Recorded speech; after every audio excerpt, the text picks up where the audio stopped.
Bom dia e bem-vindos ao 51º Festival de Inverno de Campos do Jordão. O festival tem um módulo pedagógico que, na verdade, é a sua função principal, que vem cumprindo nos últimos 50 anos. Entretanto, num ano em que a gente está sofrendo ainda as consequências da crise sanitária, nós tivemos muitas limitações, entre elas a impossibilidade de trazer professores do exterior, como é o hábito do festival. Então, para a gente poder suprir essa necessidade e oferecer a melhor qualidade de ensino para os nossos estudantes, nós criamos uma série de 20 masterclasses de todos os instrumentos orquestrais, mais violão e piano, ministrados por alguns dos maiores artistas da atualidade. Eu tive o privilégio de conhecer o violinista Liviu Prunaru num festival em Portugal e fiquei encantado tanto com ele como violinista como como professor. Ele é a spalla de nada menos que uma das maiores orquestras do mundo, já foi eleita pela imprensa especializada como a melhor diversas vezes, que é a Royal Concertgebouw Orquestra de Amsterdã. Liviu também tem uma ampla experiência como professor na Academia Yehudi Menuhin, na Suíça, e gentilmente encontrou um espaço no seu calendário para ministrar essa aula para os nossos melhores estudantes aqui no Festival de Inverno de Campos do Jordão. Então, espero que vocês gostem desse evento e eu vou convidar aqui o Luca Kevorkian para começar a Masterclass de violino. Obrigado, Liviu. Thank you very much and enjoy your class. Welcome. Thank you. Thank you for inviting.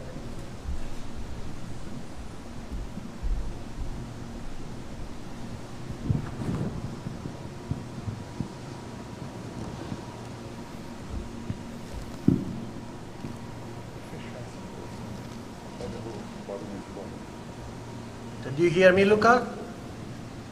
Você ouve ele? Yes, yeah. Do you hear me? Yeah. Okay. Sim, ele good. te... yes, he hears you. Essa câmera aqui. You cannot see me? I can, I just have to turn to the side, but I can see you through there, right?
Bravo. Very nice.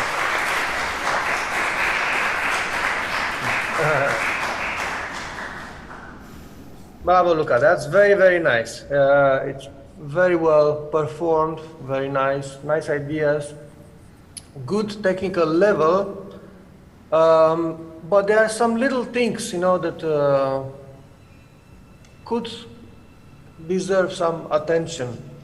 And don't worry, nothing wrong in general. It's nothing wrong. It's all good, and it should be very personal also. But there are few lines that I would like, you know, you to give more importance, and one of them is the rhythm. You know, in general, when one says Alemanda, actually the first thing which comes to my mind is how shall I say, the precision, the rhythmical precision. Reem, pa ba bam, pam pam, da da da. Yeah. So, and this should be kept actually because it gives, how shall I say, a special image as a unit, the whole unit. If you keep, for example, this precision through the whole first movement, you actually can give a very impressive, how shall I say, you know, impact to the audience. If you start going into the personal and very, you take it easy and you start losing a bit the rhythm, I think also the piece loses a bit from its importance. Now, please let me know if you understand everything I'm saying. Yeah, I do. Yeah? Yes. Okay, good. The moment you don't, you just put a finger up and say, can you say again or say it differently, and I will do it. Yeah? Okay, thank you. So far, you know, now tell me why the beginning, the introduction before we start into the Allemande is slower than the Allemande. Do you have any particular reason to do that? No, I think that was unintentional. Okay, good. Because sometimes we do things like exactly unintentional, as you say, and we don't really realize. Yeah, I hear you very well, but maybe for the internet. So, if you don't mind, I would like to take a little bit on smaller pieces and to see how can we correct something. But before we start, before that, I have to tell you something which is a little bit on the disturbing side. Maybe you don't realize yet, but you know, it's about some. Do you know the word tic? Yes. Tic. Like when you have a habit which you cannot control and you do it many times and it doesn't disturb you, but somebody else it could be disturbing. And I'm referring here about the unintentional glissandos and sometimes the intentional ones. The way you do it sometimes starts now to flirt a little bit with the vulgar. I'm a little bit tough on saying that, but it's better for you to understand what impact that has. So if you do a glissando, make it beautiful, sensual, and not exaggerated or grotesque, or, attention, don't do it to help your technique. Because, tararawa, you know, yeah. You know, it looks like you're looking for the do instead of actually, you know, and it's the case a few times. It starts to be a little bit like a trend. I've seen that a little bit around, like people not having the guts anymore to go straight to the note and approaching it. I know it's safe, and we are under a lot of pressure from the media, from the recordings, from the CD. We try to play perfect, but that's not the way. You should always take risks. Absolutely, because that's part of what we do here. If you play everything perfect, but you lose a little bit from all this, how shall I say, the courage of playing.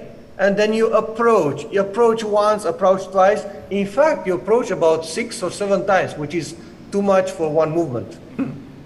Yeah, so, but yeah, let's play one more time. And when you arrive to some moments like this, I will tell you exactly. Okay. Yeah? Yeah. Mr. Prunaru, I'd like to interrupt a little bit, just to Yeah? translate the main ideas for the people watching this in the internet. Thank you very much. Então, Helena. para as pessoas assistindo isso online, as ideias principais que ele falou até agora foi, primeiramente, parabéns, nada de errado, está tudo ótimo, mas a questão do ritmo e do pulso são extremamente importantes, porque a Allemande dá uma ideia de precisão rítmica. E você manter essa precisão de pulso durante a peça toda dá uma unidade para ela que é muito importante. A outra coisa a qual ele se referiu foi a questão dos glissandos. Tomar cuidado para que eles não virem um tique. Né? Uma coisa é um glissando expressivo que você faz de propósito, a outra coisa é você utilizar o glissando como muleta técnica. Né? Então, para tomar cuidado com isso. Então, resumidamente, esses foram os dois principais quesitos abordados até agora.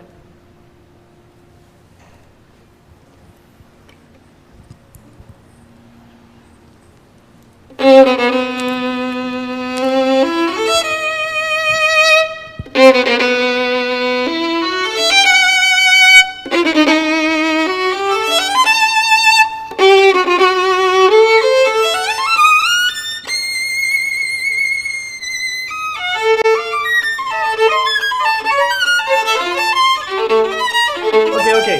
Good. Sorry to stop you. I promise you I will. It's not very pleasant, but it's practical. It's practical and effective to stop you exactly when something happens. I would like to mention two things here. Now, this beginning, you have something repetitive which appears 4 times. Ta-di-da-dim. And then ti-da-da-dam. And then ta-da-da-dam. And ta-da-da-dam. 4 times. Now, point of view construction, would you like them to be every time the same? No, Or would you like them to be a bit different each time? different, definitely. Okay, so we agree about this, right? Now, in practice, you only change the last one, because actually you even change the bow there, which is very good. I have nothing against it. But the other 3 kind of sound almost the same. Yeah?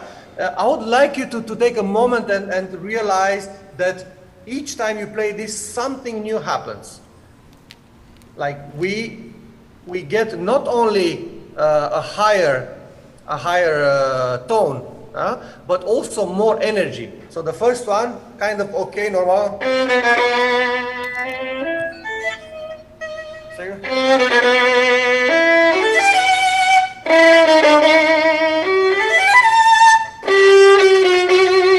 So you see, like this, you kind of mark 4 different steps, and you grow in intensity, in length, in everything. Otherwise, it looks like you oversee this, a little bit on the superficial side. If you play just...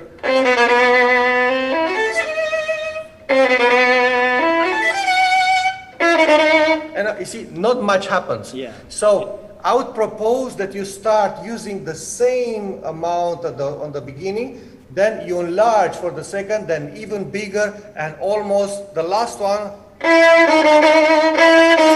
No.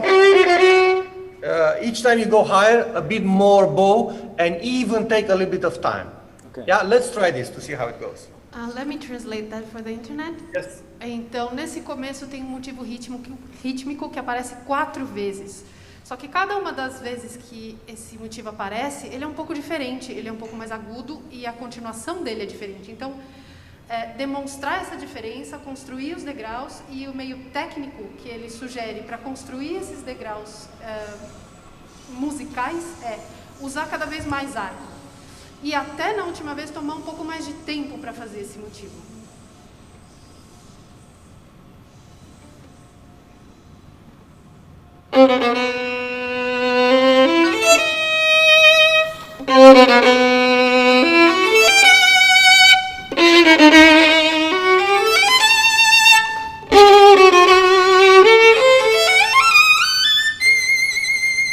Yeah, that's much better. That's much better already.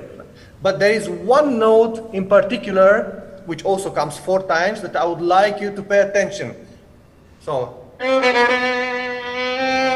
that's the first.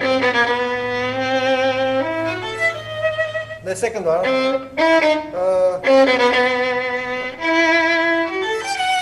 Yeah, that's the mi. And then the F sharp. So each time you have this beginning of the arpeggio, I would like you to stay a little.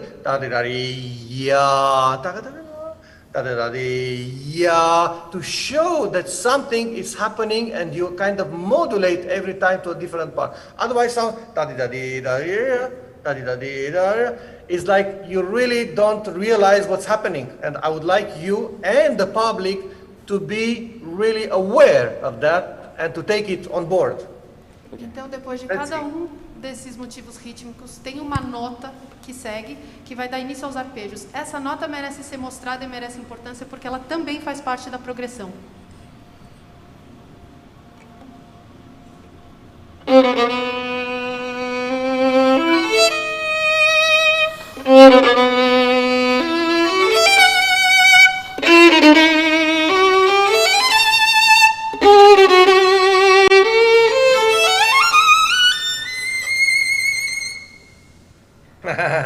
That's fine. So we got the beginning. The beginning is very good, and I'm sure you can get that do without approaching. It's much more impressive if you get straight. But of course, you played it so many times with glissando that it's difficult to take it away. Now, I know the next passage is kind of a little bit uncomfortable, and I maybe can help you there. So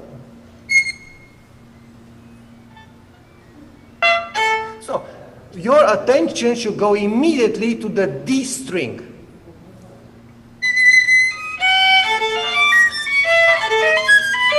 Because that's exactly the note you are running through and you are sleeping exactly on that note. If you listen to all the notes in that bariolage, that's the note missing, the note on the D string.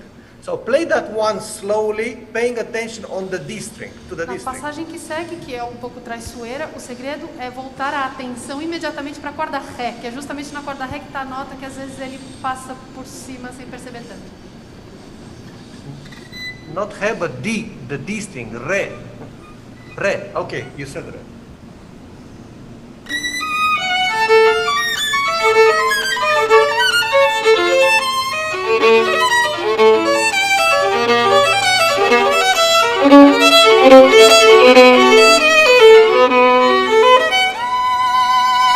Very good, very good. Here, I propose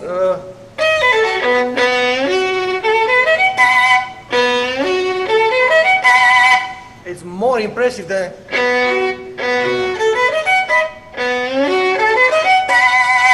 and like that you go to the top note again without glissando, which is not really nice. Yeah, so. Com o dedilhado que ele propôs, subindo na corda Sol logo de cara, ele consegue chegar na corda dupla lá em cima sem fazer glissando, o que é muito mais impressionante.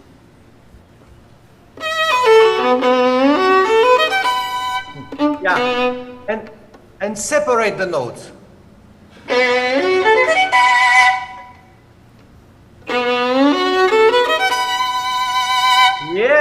Yes, that's very good. Yeah, good. And now we enter in the Alemán. Now the tempo should be the same, not slower.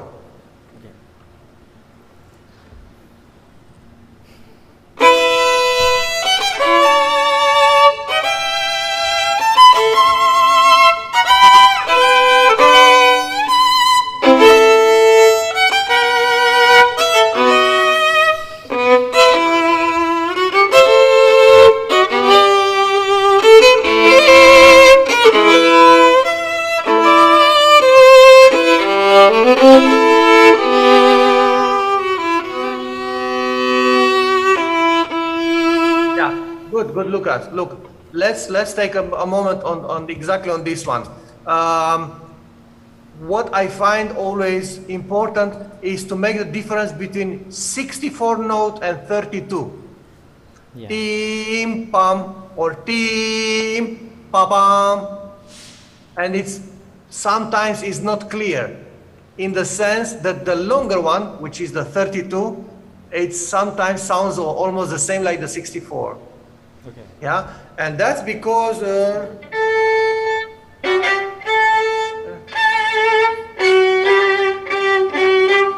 you need more bow whenever it's 32, look on the music and make sure that the 32 it's a bit longer than the 64. Yeah? And I wouldn't change the tempo until where we stop. So it should be, you see, this is a short tone.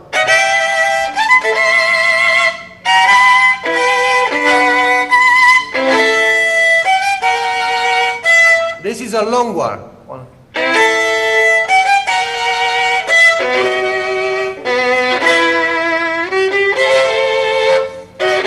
Again, short on.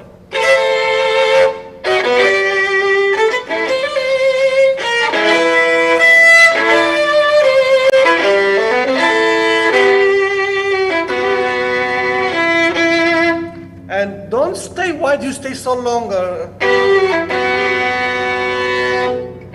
You know, it loses the whole pulsation. Yeah. Don't make it cheap. You know, the whole point of this Allemand is to be monumental. Imagine an absolutely big architecture, not small one in which, you know, you can go around a bit and so be a little bit more strict and don't allow yourself too many liberties in this beginning. Later on we can do this, and I'll tell you where, and it's actually very clear. I kind of always consider in this movement and other movements also of Ysaÿe sonatas a dialogue between what he wants to represent, in this case Bach, it's Allemand, Bach, and then himself. One, for example, this is clearly not Bach, no? It's so,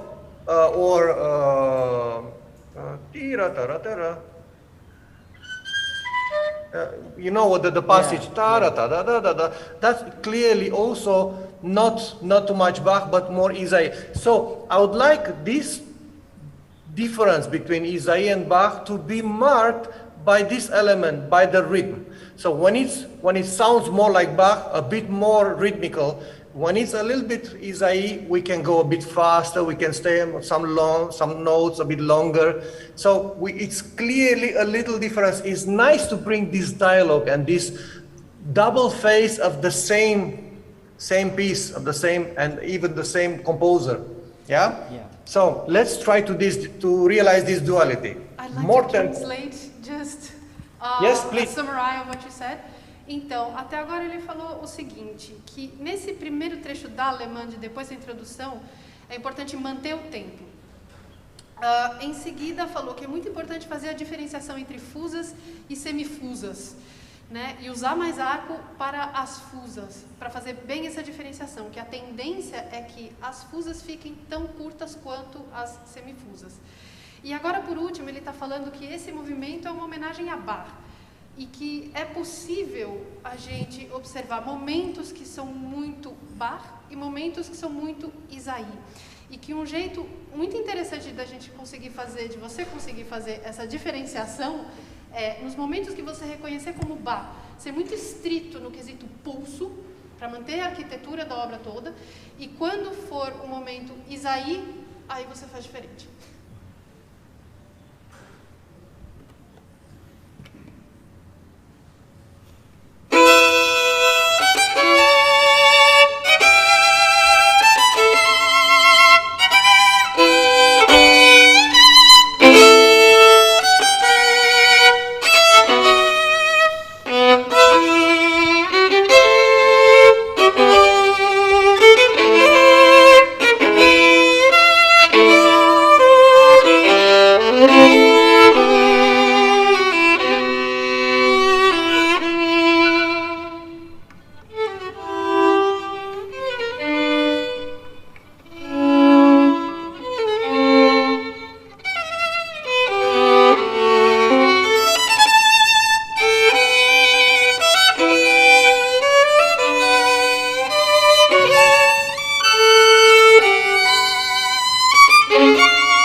very good. Okay, let's speak a little bit about this segment.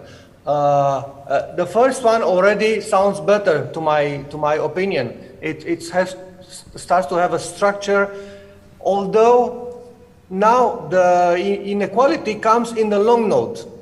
The long note, sometimes you chop a little bit at the end. It's like you don't have patience to play sim parari 1 2 3 ta ding tarari. So sometimes you like chop the end of a long note. Careful, have patience, and show like you have all the time in the world. It's nobody's pressing you, to finish quicker.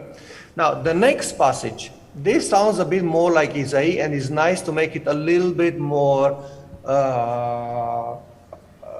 capricious.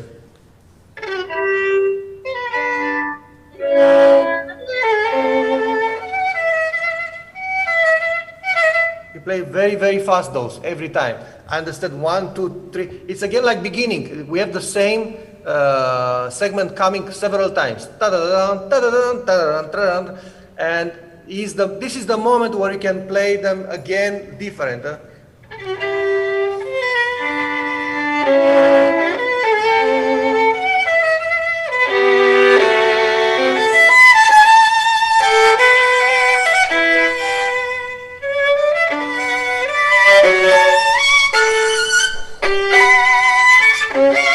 So, you see, we have a little bit of both again, a bit of Ysaÿe, a bit of Bach.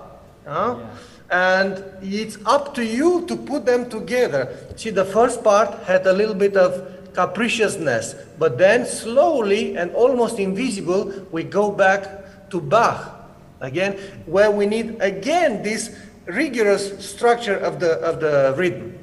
Yeah? Let's hear you do that nicely. Então, na questão da precisão rítmica, uma coisa que está acontecendo é que o desequilíbrio acontece nas notas longas. Às vezes você dá uma cortada no final da nota longa e não precisa. Conta direitinho, mostra para todo mundo que você tem todo o tempo do mundo para tocar todas essas notas. Aí no segundo trecho, que vai para o piano, né, que é onde começa a ter já mais essa cara de Ysaÿe, aos poucos vai acontecendo uma transição e voltando para Bach.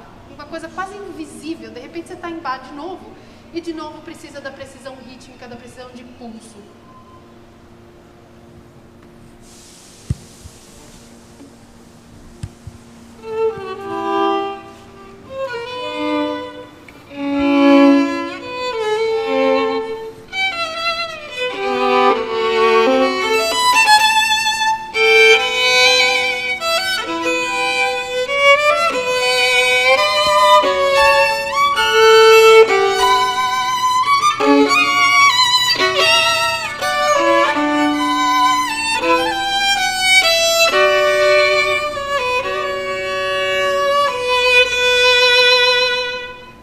Very good, very good. Careful with that tick which we have, yeah, in approaching to the next note. You did it already twice.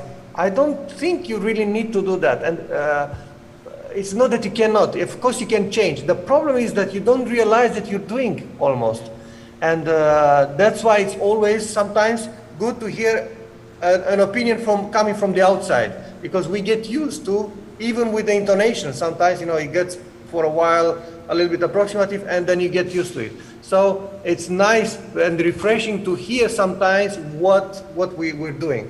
In this case, please careful that it doesn't become obsessively repetitive, all this procedure. In fact, it's like a principle in playing the violin. Don't use the same procedure too many times, or it loses the effectivity. Yeah? So careful with those shiftings.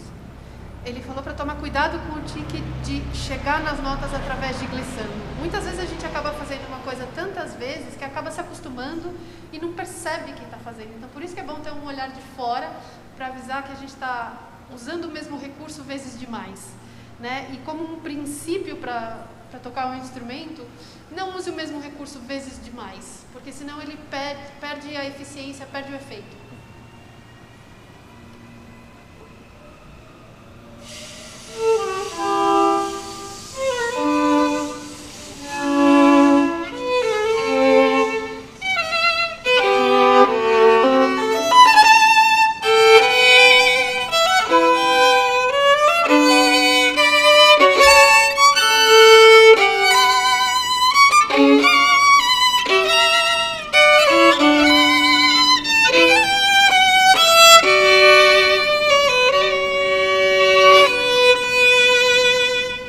good, very good. Excellent, excellent. Much nicer. But we came back to the short note, the three. You came back to the previous, so careful with that too. Now, the next step, I would like you to pay attention to the small notes. In general, I see that habit in many people to vibrate only the long notes or the easy ones. The music is not always that. The music actually is more hidden in the small and invisible and the ones more difficult to hear notes. So that's actually where I'd like to pay more attention in general. Not the notes everybody can hear. Ta, you know, that's very easy. Like yararam, yararam, and in this case, yararam.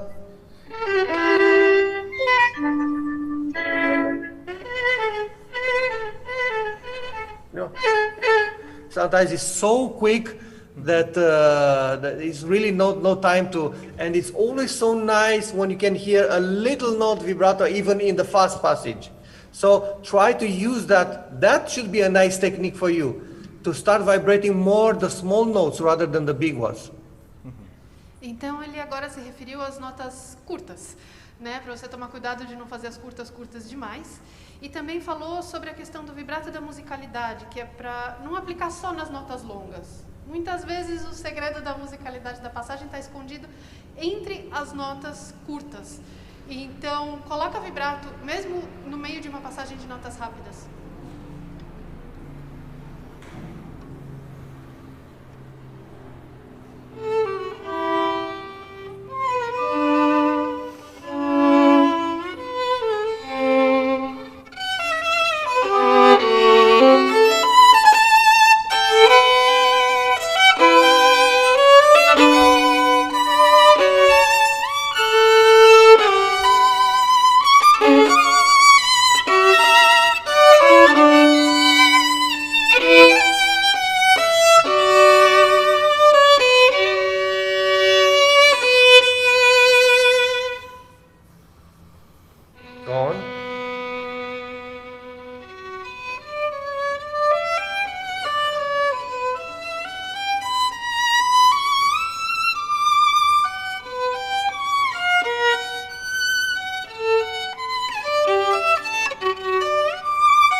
Very good. Don't stay so long on this ending.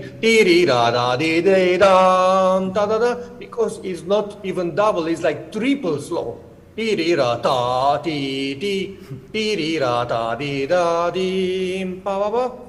Now let's see one more time this passage.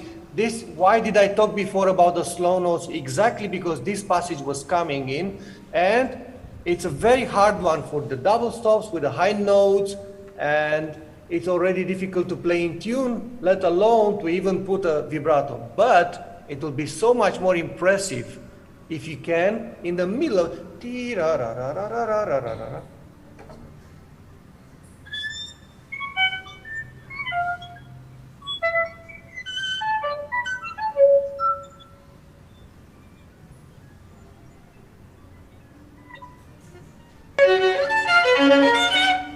if you can play, it looks, I don't know, so much sweeter. It's like you take care of it. You really mind. You really love that passage. Otherwise, it's like somebody who is, look how correct I can play this, and it's well executed. But that's not what I'm looking, to see or to hear when I go to a concert. What I want to be is touched by this sensitivity. And I would like also, not here, but in the previous passages, in general, show more understanding of what you're doing. and not understanding from this side, but from this. Like let it talk to you and let the passage or the piece tell you what it means. Because so far, I mean, not always, but most of the time I hear good playing. And that's not a compliment in this case. It should be, but I want more than just a good playing, if you understand me. Yeah. I want to be hit by a wave of beautifulness, of understanding, of mysteriousness, of many things, yeah? So let's try to see that you actually care for each little note, for each modulation, for when you change the bow, a little bit more sensitivity, ok? Ok, agora traduzir essa. A primeira coisa que ele falou foi o seguinte, foi por causa que essa passagem estava chegando que ele se referiu à questão das notas longas e das notas curtas e de colocar vibrato e expressividade mesmo nas notas curtas. E aí ele falou o seguinte, quando você chega lá em cima, no super agudo, que você está fazendo a melodia com as trocas de cordas, está tudo muito correto, está tudo ok, está tudo no lugar. Mas não é isso que uma pessoa espera quando vai na sala de concerto. Ele quer ser emocionado, ele quer ser impactado por uma onda de beleza e sensibilidade. Então é importante, nesse lugar, entender o que você quer da música, não com o cérebro, mas com o coração. E para isso ele sugeriu a questão de colocar vibrato, mesmo nesse pedaço.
Okay, Luca.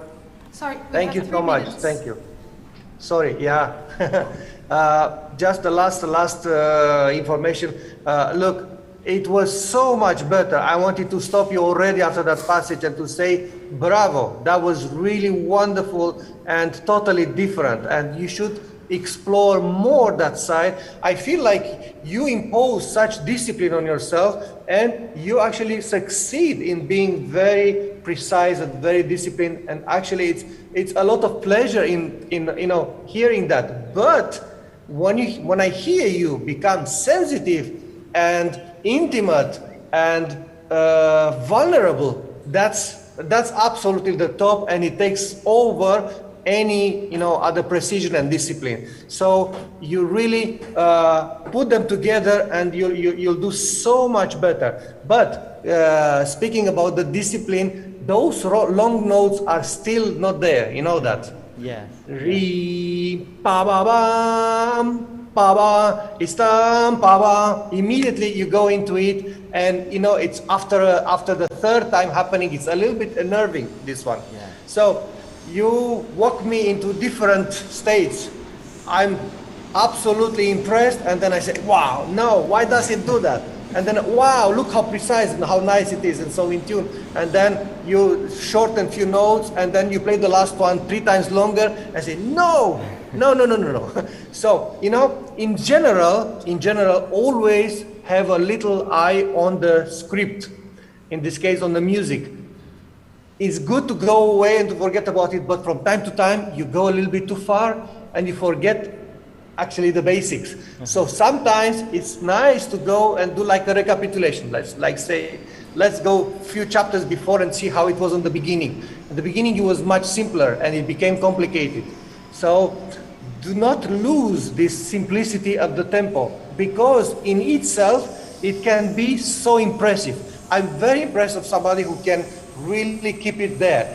And in the same time, if you give me sensitivity on top of that, then the piece is going to absolutely bloom and flourish. Yeah? It's really wonderful. You're a fantastic player, and you can only, you know, get up from here. But listen to your heart also. Thank you very much. Thank you. Very, very well done. Bravo. Very, very nice. Very nice. Então, as últimas palavras do Sr. Prunaru foram parabéns, ficou lindo, dá pra ver que você tem uma disciplina incrível, você está tocando tudo, ele ficou extasiado com o fato de você ter adicionado sensibilidade, musicalidade, íntimo e vulnerável. Isso faz com que o que você está tocando vá a um nível muito acima. Ao mesmo tempo que as notas longas continuaram curtas. Então teve esse contraste entre o sublime e o caramba, estava curto de novo. Então é muito importante quando a gente está desenvolvendo uma peça, às vezes voltar para o básico, para o simples. Como que está escrito. E é isso, parabéns. Belo futuro pela frente. Thank you very much.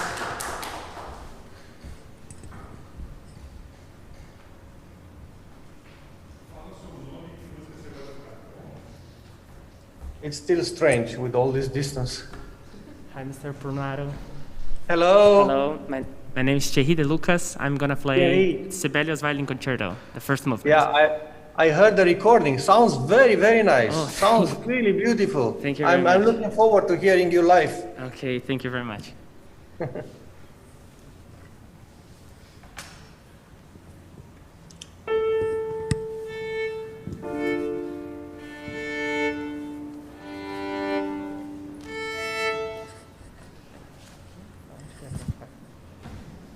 Onde que é pra ficar?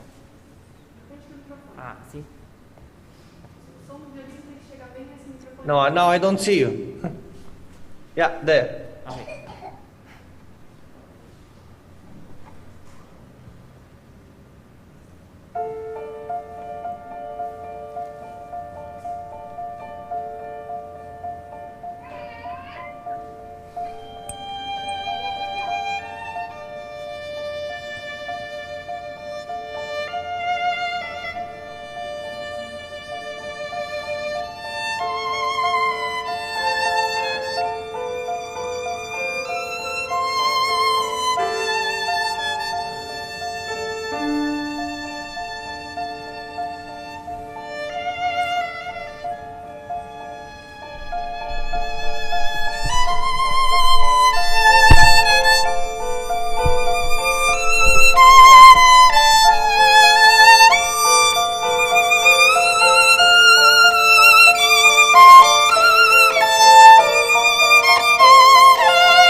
I guess you're silent. Okay, are you hearing me? Yes. Do you hear now? Yeah, excellent, very good. I'm so sorry to stop you, but I think I need to touch few places exactly in this first page. And you know why? Because I hear this many times in competitions, in auditions. It's a very popular concerto. And because it's being played so much, some things are starting to go a little bit out of context.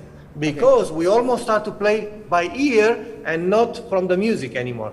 So now tell me, do you trust Sibelius?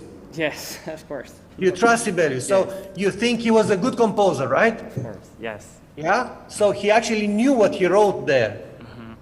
It's not like he was trying to find out the way. So when he puts double dot or one dot or a 16 or an 8, he knows exactly what he's doing, yeah?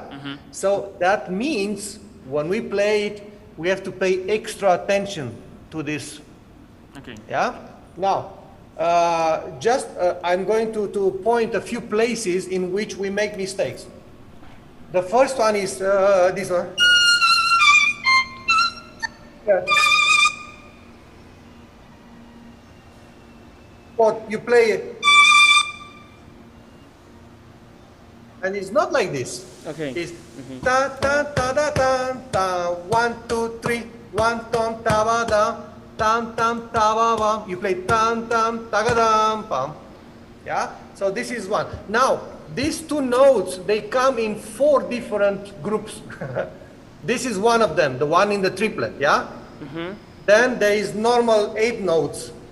Then there is 16, and there is 32. Ta-ta. I didn't hear any difference. They were all 16. Okay. Ok, can I 16. translate? Yes, please. Yeah. Então, a primeira coisa que ele falou foi o seguinte: esse é um dos concertos que ele mais ouve em audições, em competições, é super tocado, é super conhecido. E aí o que acontece? A gente pode acabar tocando de ouvido. E aí a gente tem que confiar no que o compositor escreveu. Se a gente acredita que ele é um bom compositor, a gente precisa confiar no que ele escreveu e olhar o que tem na partitura com um pouco mais de precisão. Então, esse motivo que ele mostrou de 3 notas, tarará, aparece 4 vezes, com 4 ritmos diferentes. E quando você tocou, ele não ouviu a diferença entre esses ritmos que estão escritos. Yeah. I have more things to say. The player, actually, our role is to take something from the dead side, something which doesn't exist, which is only written on the paper, to bring it in our soul and bring it out to the world. Yeah? So in a way, you are a creator, a semi-creator, actually creating something which was given by somebody else. Yeah? But the question is, how well do we understand what that somebody, the composer did? Do we go exactly into his mind? There is a moment where you should feel that you are Sibelius, that you wrote this, and to know and understand the reasons why he did that. For example, that we have to be like investigators, like police detectives, to understand how we have to do things. For example, there's a difference between few concertos. For example, Mendelssohn concerto, beginning of Mendelssohn, how is it? Yeah? How is the Sibelius?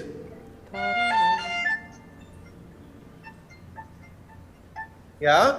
Now tell me, how is Saint-Saëns concerto? Third one. Oh, Tremolo. Yeah. How is Glazunov? Yeah? This in itself, it's already material for reflection. For example, when you have tremolo, Saint-Saëns, the rhythm doesn't exist. There is no rhythm, right? So you can do whatever.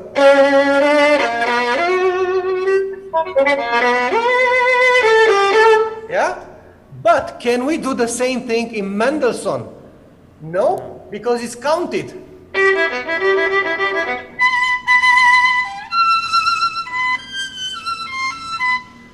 In Glazunov.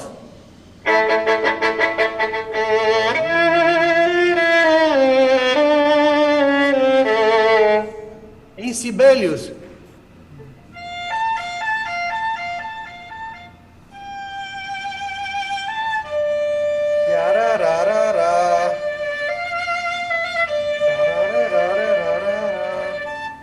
So, the conclusion is, when the composer wrote very well defined the accompaniment, yaka, taka, taka, taka, then we don't have actually any liberty because it's counted. Da, ba, da, ba. Otherwise, you'll make the life impossible to the orchestra and to the conductor, and it's a mixture of tempos and feelings, because I feel like this. No, I don't think we have this right. Because of the first bar he wrote. Ya, ra, ra, ra, ra, ra, ra, ra. So that immediately puts me in a cage. I have to act between those ta, ra, ra, ra, ra. You see, Saint-Saëns was smart. He just put there brrrr. Yeah. So you actually don't hear when the beginning of the bar and what the end of the bar is. So that should make you think that whatever you do, and it's much more challenging. It's much more challenging to do beautiful things being in the measure. That's a challenge. So please refrain from your liberty a little bit and try to go a little bit in the Sibelius mind and play exactly what you wanted, starting with the long notes and ending with the differences in the small notes. Okay. Yeah? Okay. Please. Então, assim, enquanto músicos, o trabalho que a gente faz é recuperar ou pegar, né, o que o compositor escreveu e transformar isso em som. Então, a gente é co-artista junto com o compositor. E para isso a gente precisa tentar entrar na mente do compositor. E só de ouvir a introdução que os compositores escreveram para os concertos para violino, a gente consegue entender mais ou menos o que eles querem. Então ele está te propondo um dia entrar mais na mente do Sibelius, observando a partitura geral. Então, quando ele escreve notas mesuradas, não trêmolo, como no concerto de Saint-Saëns, ele meio que te coloca numa gaiola rítmica. Não dá para ficar saindo muito. E é muito mais desafiador você ser expressivo e musical e fazer fraseado dentro dessa precisão rítmica. Então ele está te pedindo para segurar um pouco a onda de toda essa expressividade que você mostrou e pensar um pouco mais nessa questão rítmica do Sibelius.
Sorry, that's the place. That's the place.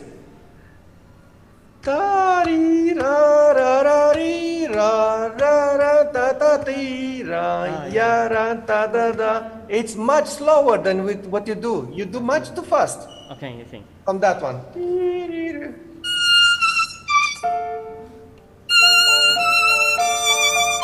Oh, sorry. Oh, okay.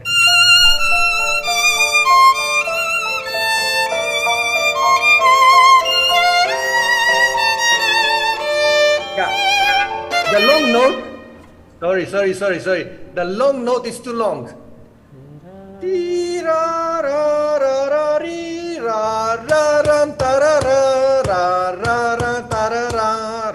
So make sure that triplet is really triplet equal.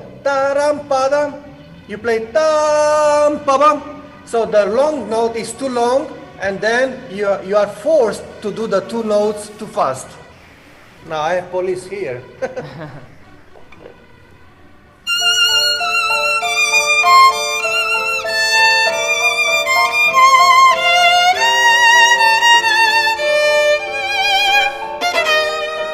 Yeah, this one much faster. Tarim, takdam.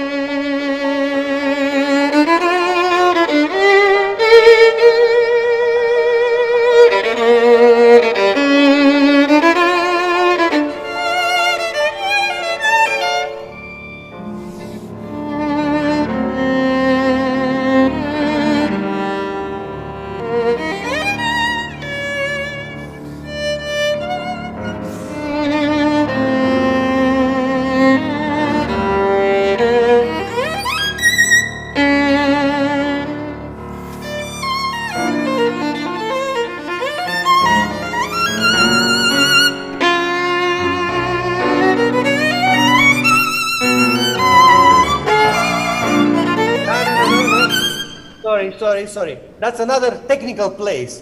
Everybody plays too long here. Ni ta ti ta is ta ta ta ta ta ta ta ta ta ta. So both times, and on the up bow and on the down bow, the last note is short. Ta ta ta ta ta ta ta ta ta ta ta ta ta ta ta ta.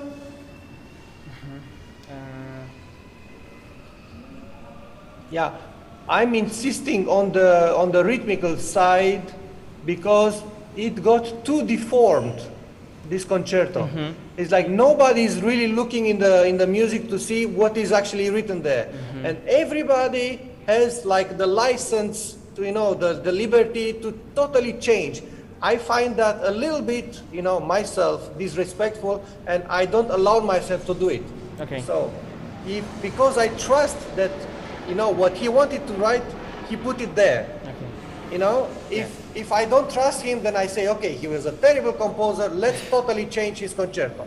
Okay. But I don't think like that. So I go much modest, and I play the notes he wrote exactly in that tempo, of course, with the interpretation I want, but I'm not changing the values of the notes. And careful, because it comes right now, after this. Yeah?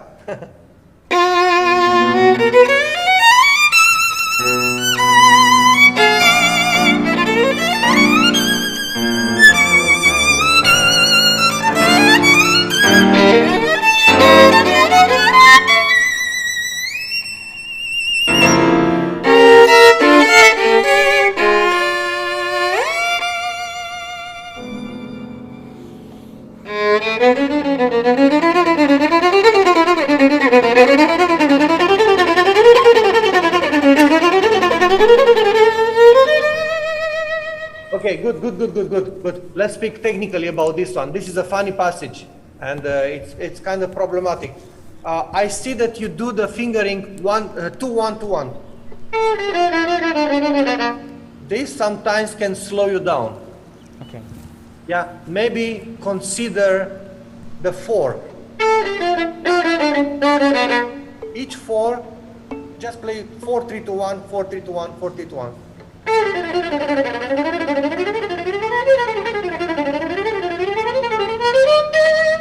it's a little bit more ergonomical for the hand.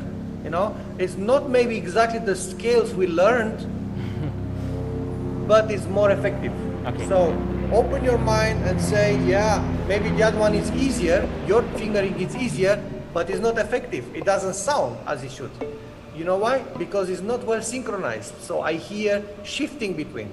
With this one, I don't hear any shift. It's taga taga taga taga taga taga. Yes. Yeah? So I would consider that place. Now, there is one more aspect in Sibelius which makes it very interesting. Usually in all these big concertos, Tchaikovsky, Brahms, the last notes, the top notes are always tam. In Sibelius, if you look carefully, almost all of them, with maybe one or two exceptions, they all have diminuendo. Yeah? So.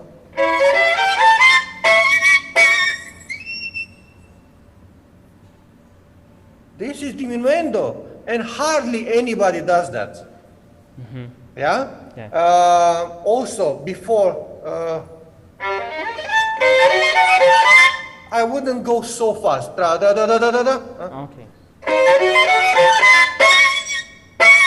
Yeah? So again, try to go back to school a little bit, like few steps, and try to be for once in tempo correctly as he meant.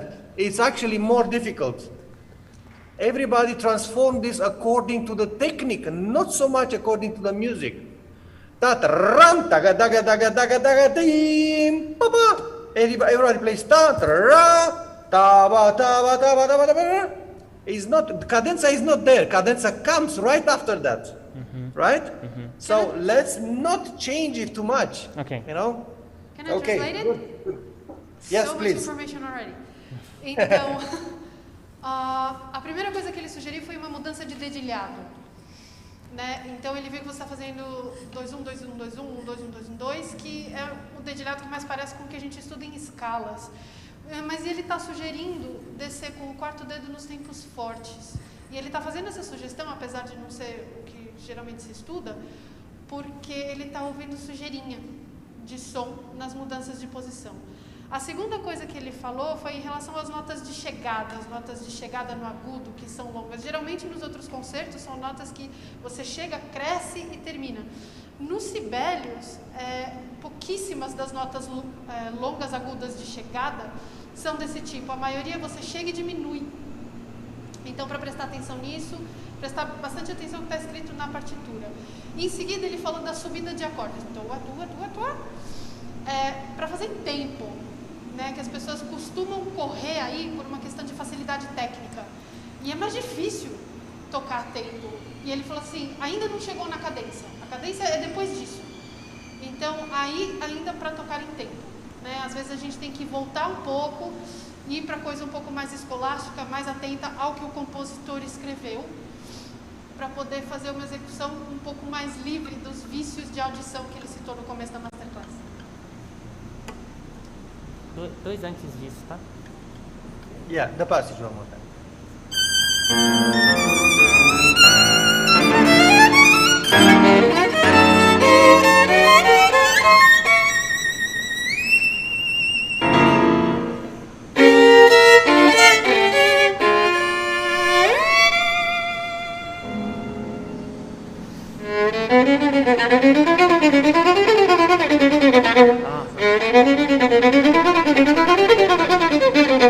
Oh, I have to practice this one. Yeah. Don't worry. It's to practice. It's about the frame. Yeah. Frame. Find out where the semitone is. Taga, taga, taga, taga. Yes, exactly.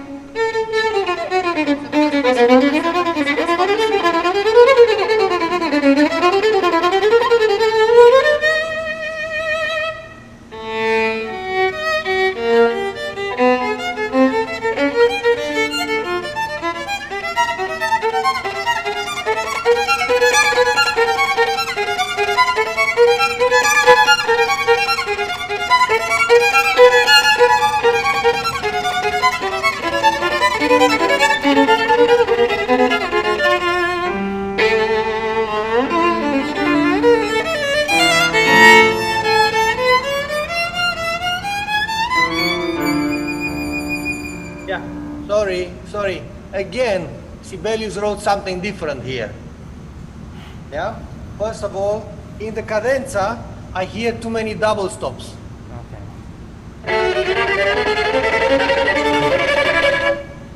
He's not Tchaikovsky, you know. Yeah, he put double stops himself, which means that Sibelius actually wanted to hear singular notes, and I do not agree with changing the text of Sibelius. It's single notes, we play single. Yeah, the same thing in the octaves. By the way, how you finish the cadenza and how you start when the piano starts, it's exactly the same tempo. It looks like it's much slower suddenly, and then to end with the everything in this passage, you play octaves instead of individual.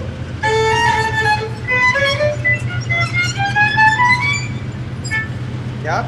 By the way, I recommend here fingered octaves, but this comes only if you study everyday fingered octaves.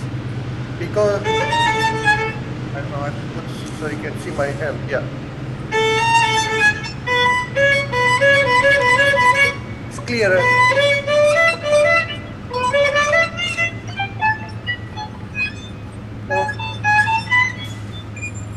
Yeah, okay. That helps a little bit with this problem we have of playing 4.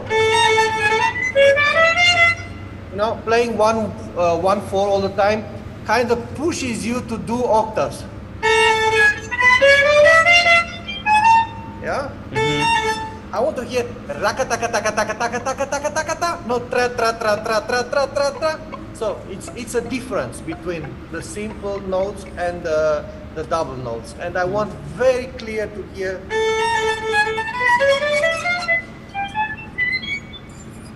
Yeah.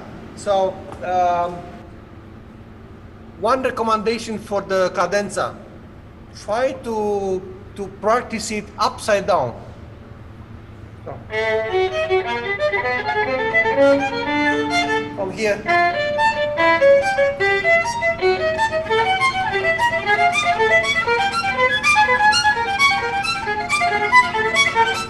Actually, I ended up playing it like this because I found out that the accent given on the up bow, it's stronger than the down.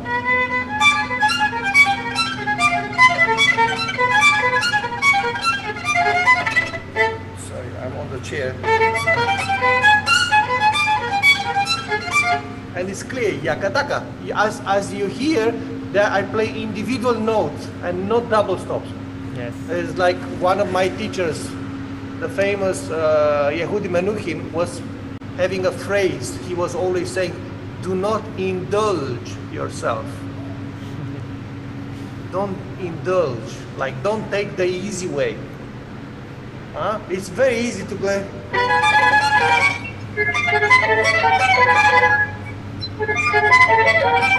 Yeah, but it's so much harder. I spent so many hours trying to.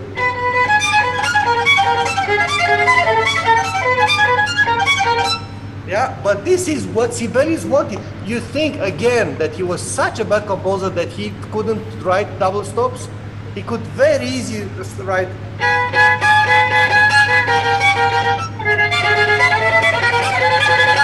This is what everybody plays, and I do not agree with that.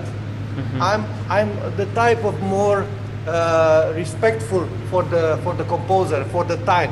You know, they took a lot of time to write all those notes. Yeah. So when somebody takes so much time to put all those details, it's on my duty, and I have to respect the composer's wishes, and I don't have this courage of changing what they wrote. So I would be more modest and try to play the notes, even if they're difficult. Okay. You understand about this cadenza and about this? Yeah. Very good. May I translate that? Yes, please. Yes. Então, ele falou algumas coisas em relação à cadência. A primeira delas é que o andamento do começo e do fim estão diferentes. Talvez não devessem ser diferentes. A outra coisa que ele falou é que muitos dos lugares que está soando corda dupla, não está escrito corda dupla Então tem alguns lugares de troca de corda e o lugar das oitavas. O compositor escreveu notas simples e não duplas, então é interessante a gente respeitar o que esse compositor escreveu ainda, acreditando na competência dele. O professor dele, que foi Erro de Menu, falava, não caia na indulgência, ou seja, não pega o caminho fácil. Né? Ele passou muitas horas estudando isso para fazer sair. E duas sugestões que ele deu, uma para cada uma dessas passagens, foi, na passagem que tem as trocas de corda, estudar com o arco ao contrário. Tanto que no fim das contas ele acabou tocando desse jeito porque descobriu que os acentos para cima soavam mais fortes. E na passagem das oitavas, ele faz com um dedilhado de oitavas dedilhadas, não um 4-4. Porque muitas vezes o dedilhado 1-4 pode induzir a gente a tocar cordas duplas, e não é o que está escrito. Então ele gostaria de ouvir o que está escrito, o mais estritamente possível. Thank you, Helen, for this. Thierry, tell me please how you practice this cadenza. Daba daba daba daba. I practice in rhythms. Tan, tada, Yes. tada, tada, tadi. Like, Show me, just show me a little bit. okay, from.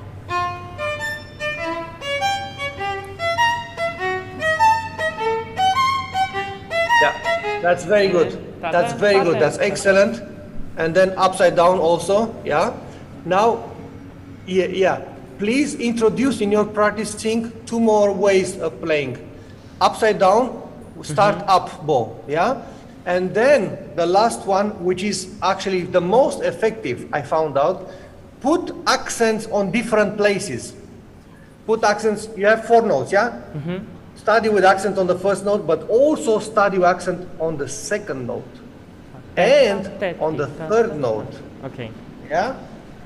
All separate at the same time. For example, we start with accent on the first note.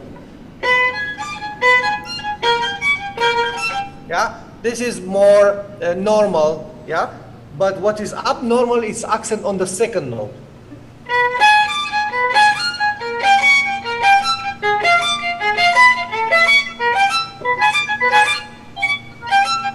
Yeah, and also with the third note. And finally, the most interesting of all, accent on the last note.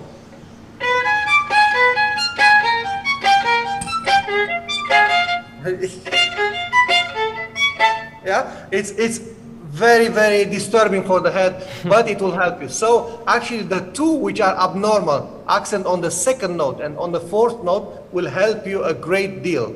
I have a question.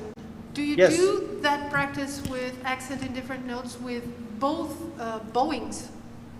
Yes, absolutely, yeah. Starting down and starting up. In fact, that's one of the way I practice. When I practice something, I always look for the duality. If it's in détaché, I play it also in legato. If it starts down, I play it up. If it starts up, I play it down. If it's slow, I play it fast. If it's fast, I play it slow. So always look for the completion, complete the passage.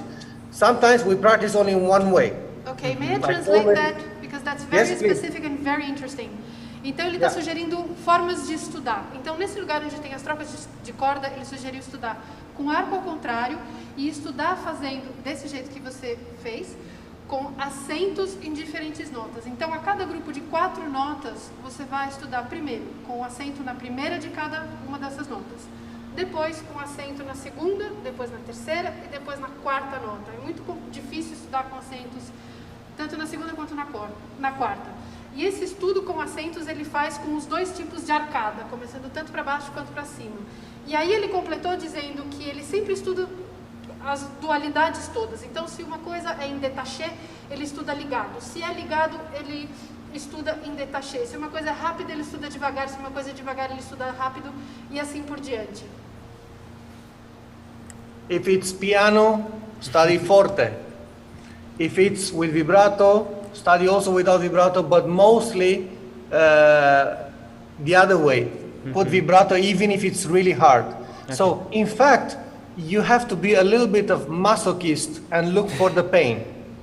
If you don't look for the pain, if it's too easy, that means you don't progress much. If you feel the pain, that means you are touching your limits. Okay. And that's exactly when the magic happens. Okay. Because if it's painful, that means you are advancing. You are pushing your limits. So look for that in the practicing. Okay. É um pouco como ser masoquista. Você vai tentando formas diferentes de estudar e quando está doendo, é porque você está fazendo progresso. É porque você encontrou um limite e você está fazendo o esforço necessário para aquilo virar um aprendizado. And the last form of practicing in different parts of the bow. Okay. Here, here, and also here. Most of the time I use it here because it's the hardest. This is okay and this is easy. Yeah, this is the hard one.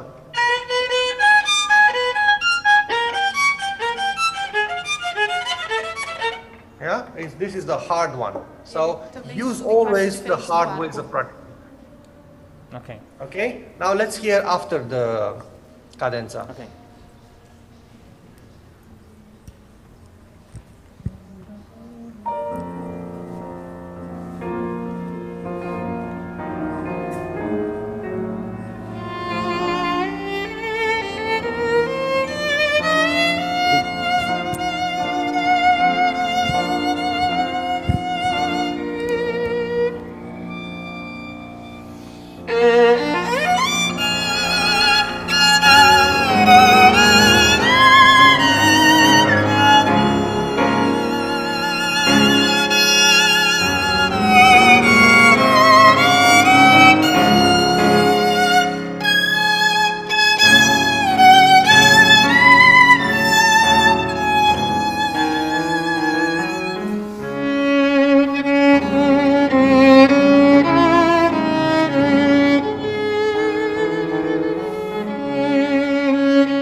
Good. Let's talk about this. You see, each page has specific problems. Yeah, this page, the problem of this page, the second part of the second page is the rhythm. The rhythm is a problem. Every time I hear that with piano, with orchestra, alone, it's always a problem. All these 6/4 measures are really a pain. And it's exactly where we should really try to be precise.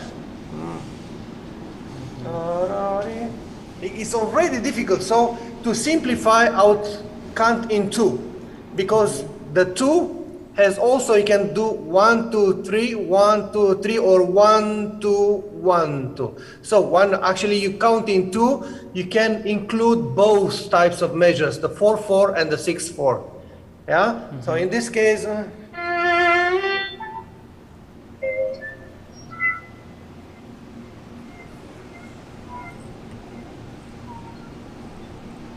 Yeah. Again tempo. 1, 2. Yeah. In general, that note, because it's so long, everybody likes to chop it. It's a no. Please, long enough. Yeah. Ti ra ra ri ra ta ti ta. It's really long, so you have to keep it. And then after that, ti da.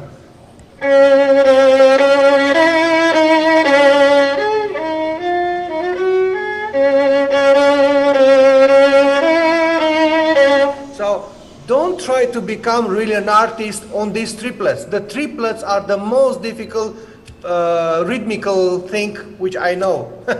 You know, it's simple, but it's like this. Nobody plays well the triplets. Everybody becomes an artist in the triplets, and they never sound like a triplet.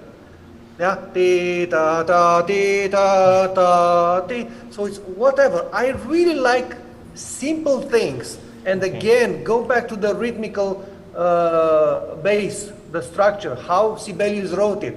He wrote triplets. The triplets must be really divided in three.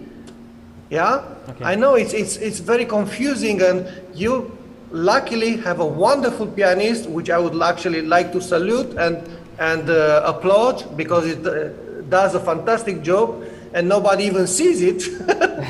Yeah, but we can hear it. So please transmit my greetings and my applause for yeah. O professor Prunaru está dando parabéns para a pianista, está fazendo um trabalho ótimo e muitas vezes a gente nem acaba vendo o trabalho dela.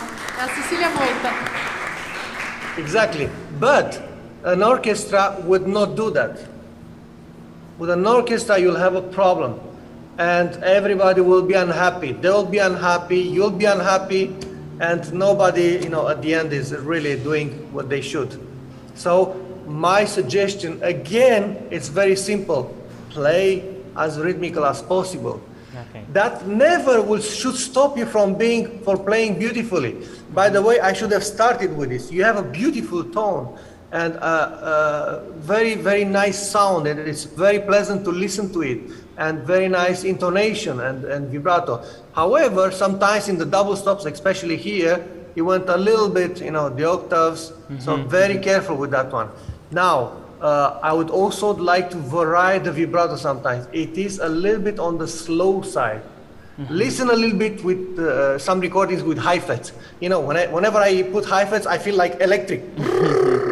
So steal a little bit from that. It's really nice to have some parts of that vibrato.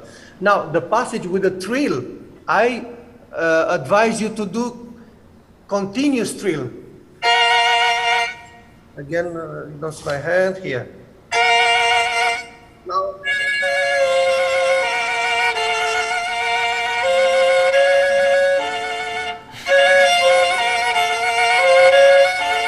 So don't separate the bow anymore. Study it like it will be continuous. And then later, but study with the continuous trill, yeah?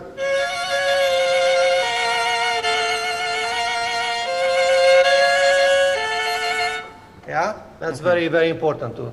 Can you translate so far? Yes, please, yeah.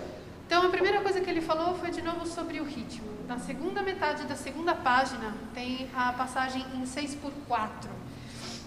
E ele ouve-se tanto esse concerto, e as pessoas estavam muito à liberdade com essas tercinas que tem nesses compassos.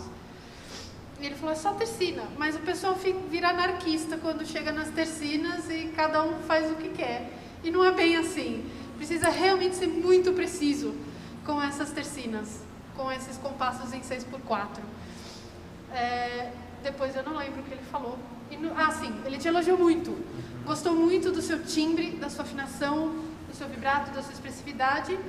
A afinação, toma cuidado um pouco nas oitavas, e o vibrato pode usar um pouco mais de variedade. Ele está meio igual, mais para o lado lento. Então ele falou assim, ouve umas gravações do Heifetz tocando. É tão elétrico que isso pode ajudar você a imitar um pouquinho ele para criar essa variedade de vibrato. E por fim, o pedaço onde tem os trinados, o jeito que ele sugeriu para você estudar é tocar em corda dupla a passagem toda, sem as mudanças de arco, com atenção em manter o trinado constante durante toda a passagem, e só depois adicionar as trocas de corda de arco. Yeah, one more thing. You have this passage with the arpeggio, ta ta ta, D flat major. It was not magical. That play should be, you know, like transcendental. Should come from another world. It already the tonality. Who plays in D flat major on the violin? Nobody, you know. So the tonality already is so mysterious and so kind of noble.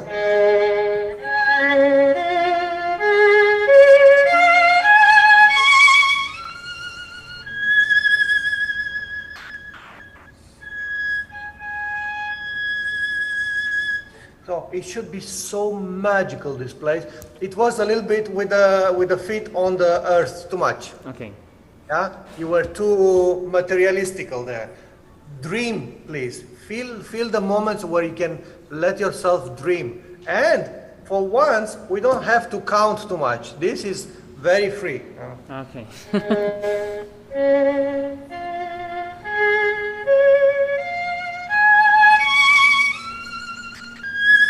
Yeah, so you can take a little bit of time. Of course, within reason, you should not stay on one note, exaggerated. But that means you don't have to really be metronomic here.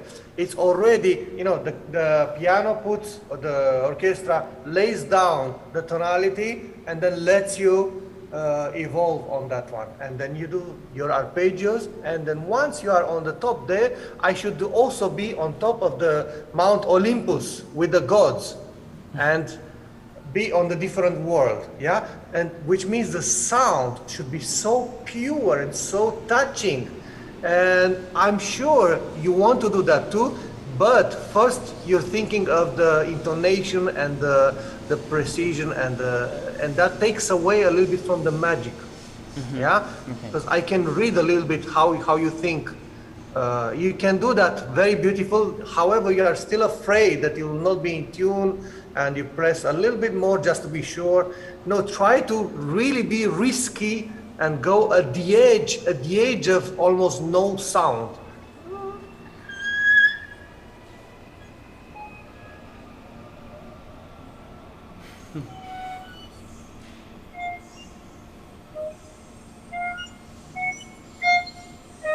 You know, octaves are always difficult. That's why all my students have to practice fingered octaves all the time. And every few months, I'm putting for them a technical exam in which they have to play for about 2 hours scales and studies, which include fingered octaves. So if you didn't do until now, like I did, you know, many years I avoided them because they are very difficult and I dislike them totally. But later on, I was curious. I was thinking like, maybe it's time to have a look a little bit. And I like them so much because they open your hand and they work on synchronization, and then you start knowing better your violin, and suddenly you can use extensions in your fingerings. And to tell you how helpful these octaves were, I started using them everywhere. I used them in Mendelssohn, I used them in Sibelius, I use them in Fauré sonata, everything actually, any passage which has octaves, you find out now that it's better sounding if you play them fingered octaves. And the same on the second movement, those passages with the octaves, tara, tara, tara, tara, tara, tara, all fingered octaves. It's very interesting and very effective, but everybody's afraid because it's like really high-end technique, and nobody likes to touch it. But if you have the courage and start practicing every day your scales,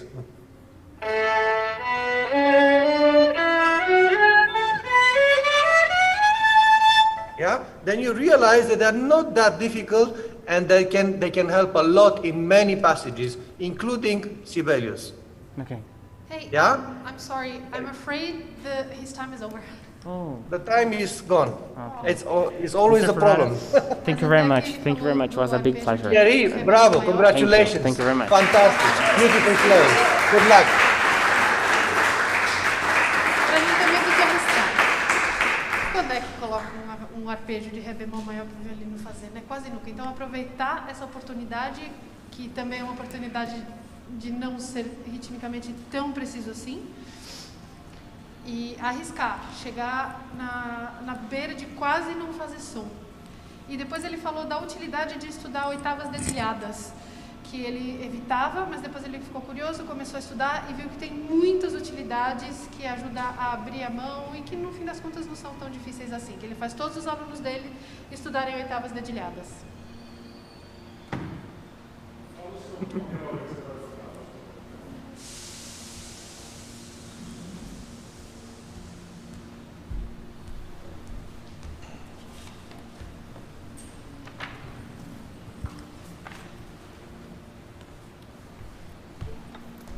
So you must be Gabriel, right? Yes. I will play the Welcome. Brahms Violin Concerto. Yes, I know. Good luck. Good luck. Thank you. Now, since I heard that beginning 3 times already, I can already tell you a few things. Now that it's time to do them. Again, probably you heard that many times. The rhythm. The rhythm is very important. For me, the rhythm is not just a way of writing and putting music down, but it's also a weapon, a way of expression. Somebody with a good rhythm will stand up better than somebody who has no rhythm at all. For me, it's like a serious person and not so serious. Like a person to take in consideration and a person to forget about. So it is, especially in the big concertos, which everybody plays, people start to forget a little bit where do they come from, all this. Everybody starts to have a little bit too much liberty. I would, send a little bit everybody back to school and back to what is written, actually, and not interpret so much, because in fact the composer was very precise of what he wanted to. And of course we can take little bit here, there, we do all the time. Look at the pianists. They will not be able to play Chopin in tempo. It's not possible, and it's not beautiful either. But the way you do it, it also is delicate. It's like glissando. You do a little bit too much, it becomes vulgar. You do a little bit discreet, it's like, wow. The same with tempo. It's a weapon. Choose it. Choose the way you want to use it. And sometimes be extremely precise, and sometimes just a tiny little bit. You know that I use it even in Mozart concertos.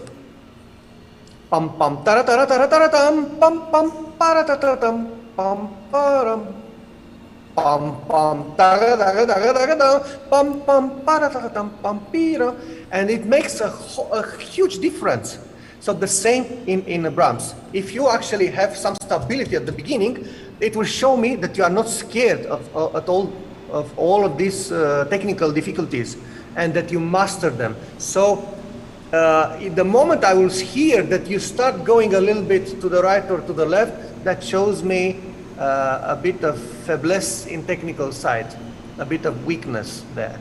So show me how strong it is by playing very, very rhythmical the beginning.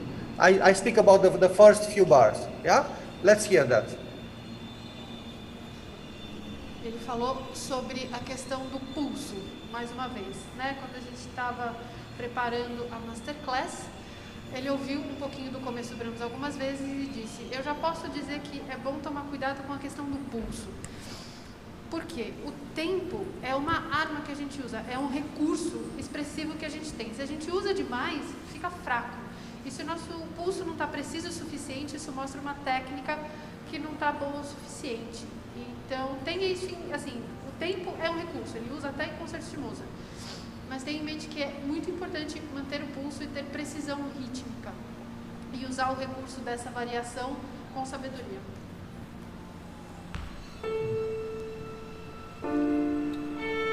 Thank you.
Okay, good.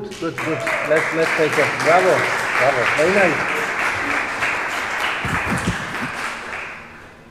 Now, Gabriel, I have a question for you. Do you have a metronome at home? Sorry. Do you have a metronome at home? Yes. Do you use it? Yes. I don't think so. I don't think so. For example, have once the curiosity to play the first page under the metronome. I know it's like a torture. It will be a torture, but it will be a very good exercise for you. Now, let me tell you something. When I played this again for Menuhin, he told me, why do you stop like 4 times before the theme arrives? It's like, you know, there are 4 endings. Every time, ta ba da da da da da, ta da da da da da da da da da da. You know, all these scales and all these chromatics. We always stop so many times. In fact, I was so free in this first page that it made no sense almost. My concerto was like falling apart in all the... Why? Because I was indulging myself too much and enjoying my part. But when you do that, you lose the ensemble, you lose the unity, you lose the total, the per total. So it will sound nice on your way that you do all these little things, but as a piece, you know that this is like a symphony with a obbligato violin. It's not a real concerto for the violin because the orchestral writing is so beautiful and so complex that you can hardly call it a violin concerto, which means that you are part of something bigger. And as part of something bigger, you cannot be too individual. So I would again bring it back to beginnings and play in tempo. And I told you about that octave. So you play the beginning. You know how short you play this? Can you play for me this beginning? Can I translate so far? Yeah, okay. Primeira coisa que ele perguntou foi se o Gabriel tem metrônomo em casa. E perguntou se usa. Por quê? O Gabriel está tomando tanta liberdade expressiva nessa primeira página que está descaracterizando um pouco.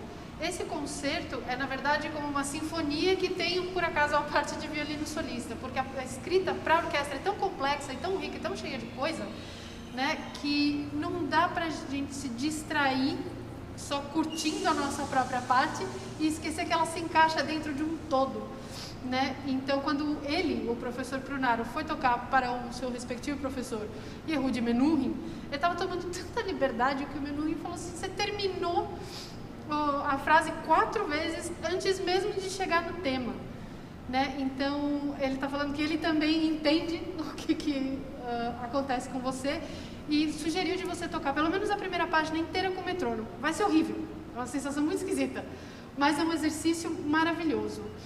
E aí falou das oitavas logo no começo da linha do violino, de fazê-las mais longas. Let's play a bit without piano, because I'm going to work a little bit on detail. Yeah.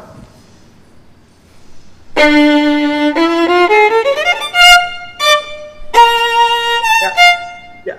Can you tell me the value of this note? What is the value of this note? Of F and D and B flat? Consegue dizer o valor das notas? Fá, Ré e Si bemol? It's one tempo. Exactly. What is one beat? Ta, ti, ti. And you play pa, pa, pa. We are very, very far from what it should be. Yeah? So please use all your bow. So actually go to the other extreme. Instead of playing them extremely short, play them extremely long as possible. Usa o arco inteiro e vai para o outro extremo. Faz tão longa quanto você conseguir.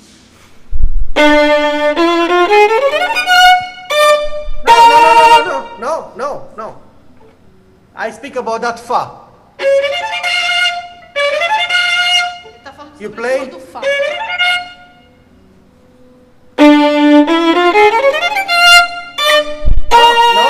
No. I'm sorry. Please do not stop the bow between. Play them absolutely without any pause. No break at all.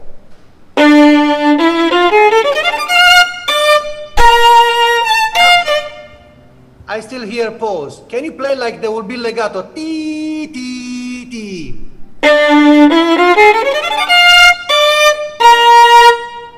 Yeah. No, keep the bow. Ti, ti, ti. The bow has nothing to do. O que ele está sugerindo para você fazer é o seguinte: mantenha a arcada, e aí cada uma dessas oitavas toca com o arco inteiro, quase como se elas não tivessem ponto, não tivessem divisão nenhuma. Pode até extrapolar um pouquinho o valor delas, não tem problema, mas usa o arco inteiro, faz elas bem compridas, como se tivesse um traço embaixo de cada uma delas.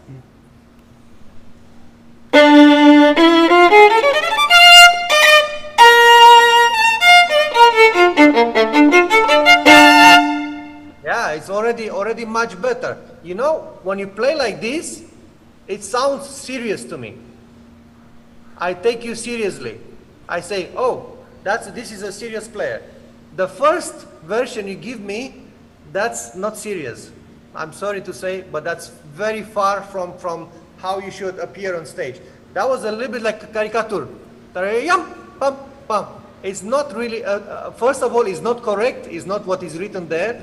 And the second, it doesn't sound good at all to play those octaves small.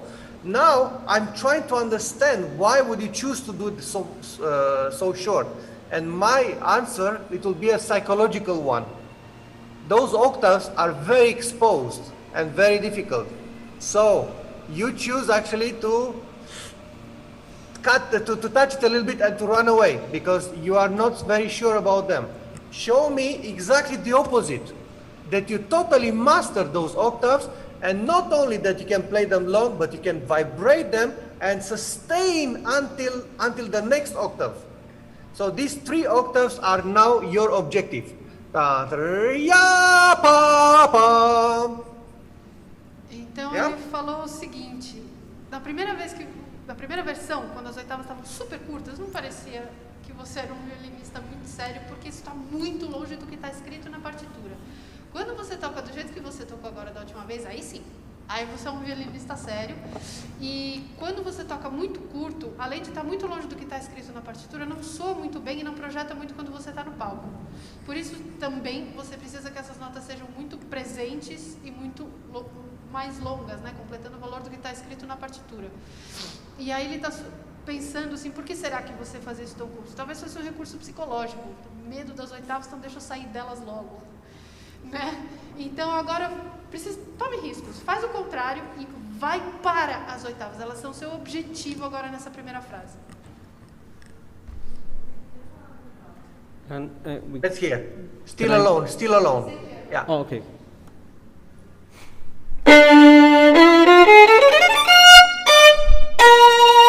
Yeah. Very good. I hear it longer now, but I don't hear any vibrato. Sorry, I forgot to translate that. Então, além de fazer as 3 notas bem longas, coloca um vibratão em cada uma.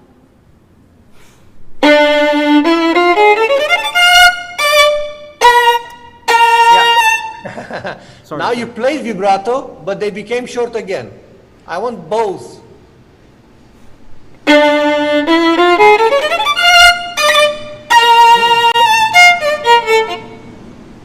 not yet. It's not yet. Long. Fa, re, si.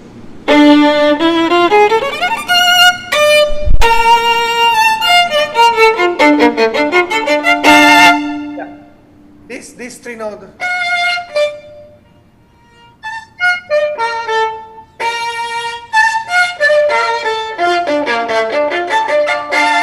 Do not alter the tempo and the rhythms. Please play exactly this tempo.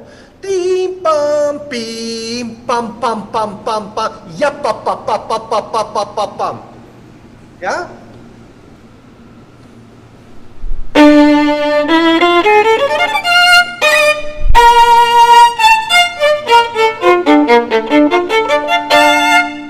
Very good, very good. Now let's modify a little bit the fingerings. After you go here, open string, and now on the G string, F. Você entendeu o dedilhado que ele sugeriu? Sim.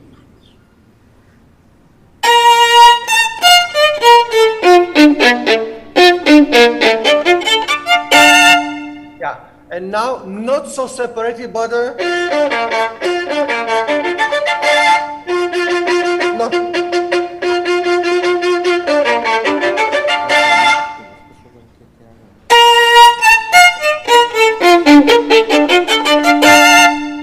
Okay, now from the moment you finish the octave, each note you play with vibrato.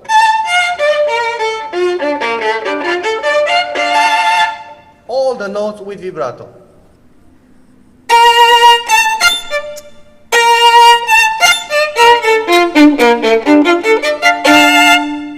Yeah, now starts to be a bit serious, you know, and not only serious, I take it serious, but it's also solid. That shows now experience in playing. The other one is like, I don't know even how to explain it. It looks like a little rabbit which came and was so scared that he ran away immediately.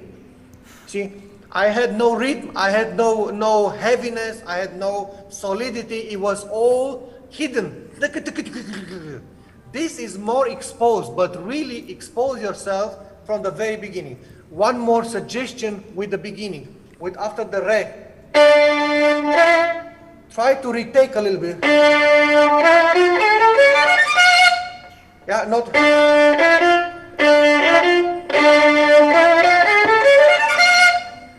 Yeah, try to retake a little bit. Retomar o ar pouquinho. Now. Ok, o que ele sugeriu foi... No. I can translate that. Quando você for com arco para baixo no primeiro ré, o segundo ré que você faz também com o arco para baixo na ponta, ao invés de continuar do ponto onde você está, retoma um pouquinho, para você ter gás nesse arco para baixo que é na cruz do arpejo. Yeah, let's try. Tá, tá.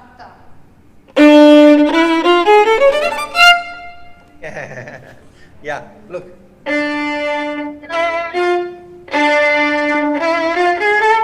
It's like, look, I finished the bow, look at my bow, yeah? And instead of starting here, so I don't start there, I start, you see what I do?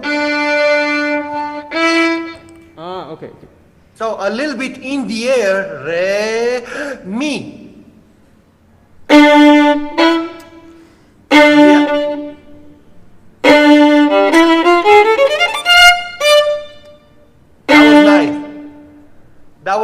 That was nice, the thing, yeah.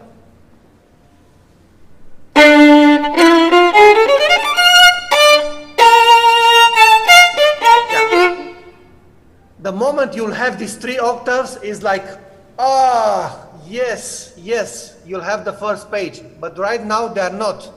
And in general, it's very hard to get them long. Just play these 3 octaves for me. Fa, re, si. But you see, you still cut them. Fa, stop, re, stop. No stop. Ta, ti, ti. No. The original bow. Up, down, down.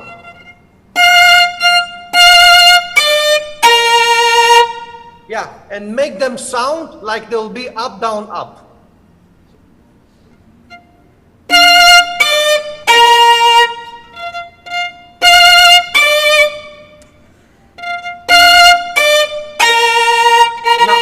Ok, então o objetivo é você continuar com a arcada original, mas fazer soar como se fosse cima, baixo, cima. Yeah, the problem is the last two octaves, which is...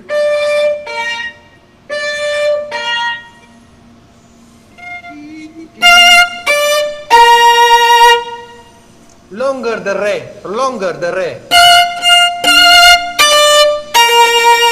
Yes, yes. Please do not forget about this. Okay. You can forget anything we spoke today, but not about these 3 octaves. Because that changes the whole aspect of how you play this beginning. And even the whole concerto. If you have these 3 octaves, it's like, yes, it's really big. Otherwise, it's not serious.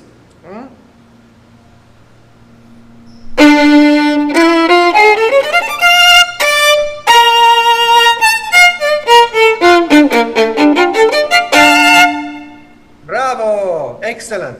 Excellent. Very good. Now, the problem is the next one. Ta ta ta ta ta ta ta. No, actually, this is fine. But when you start, you do it almost twice slower. No, the tempo is ta ta ta ta ta ta ta ta ta ta.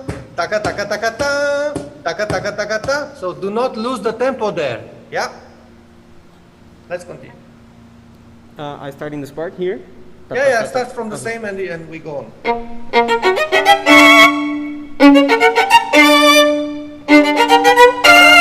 No. The pause is much too long.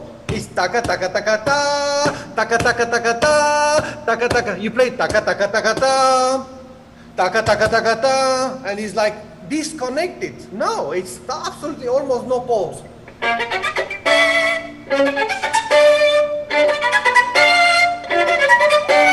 It's much more connected. Taka taka taka ta, taka taka taka ta. So I tell you, please take me seriously and do yourself a favor. Take the metronome and work with it. It sounds absolutely silly and you say, yeah, but I can play in tempo. Believe me, no one can play in tempo. I was practicing Sibelius a few months ago to play with the Concertgebouw and I realized I cannot play in tempo. So if I say that, you should have no fear to say also the same. So please take the metronome and trust it and move each line and make it faster and faster until you get to the tempo. And then try to play in tempo and they realize how difficult it is to play in tempo. Yeah? But take maybe from a little bit before, from here. Ok, can I translate that? Yes. Então, ele falou do pedacinho que o Gabriel estava tocando antes sobre a duração das pausas. Estava muito longo, então não dava conectividade à frase. Por mais que sejam degraus, é uma frase só. E aí ele estava falando, estuda com o metrônomo. Eu mesmo, quando estava, o professor Prunaru, quando estava se preparando meses atrás para solar os Sibelius com a Concertgebouw, estava estudando com o metrônomo e percebeu que nem ele estava conseguindo fazer as coisas muito a tempo. Então não fica mal de ter que estudar com o metrônomo. Ninguém consegue tocar super a tempo o tempo todo. Né? Então esse exercício de estudar com o metrônomo é super importante. E Gabriel pediu para você pegar da frase anterior ao pedaço que você tinha acabado de tocar. Sim.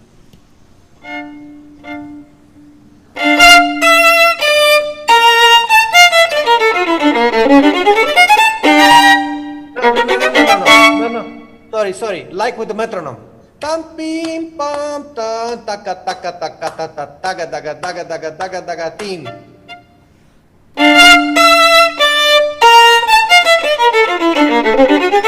No. Sorry, the triplets are much too fast. Ti ta ta ta ta ta ta ta ta ta ta ta ta.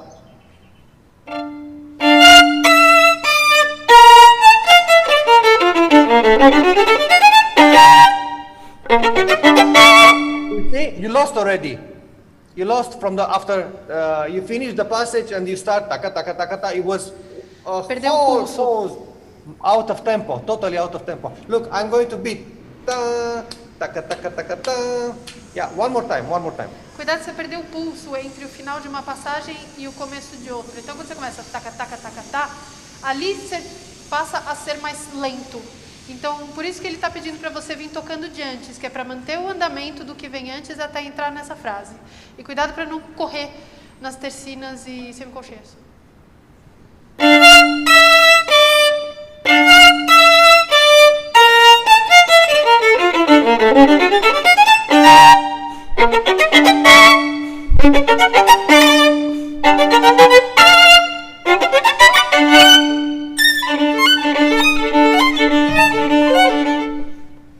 Yeah, it's much better, but you think that this is just a practicing way. This is not a practicing way, this is actually the way to do it.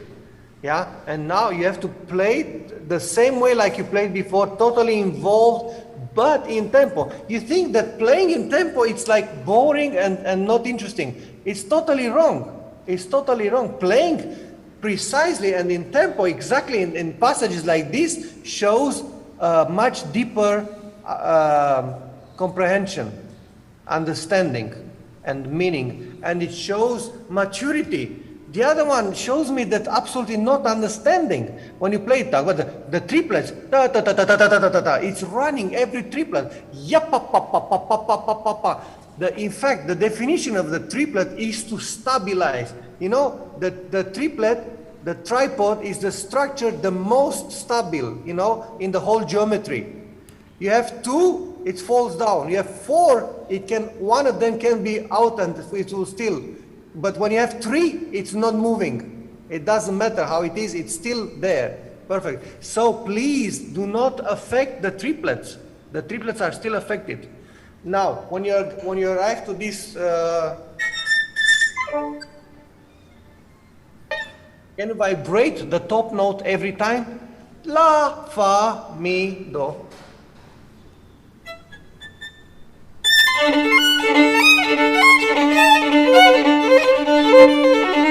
Yeah. And now I would like to hear each note like it's meant to be. Yeah,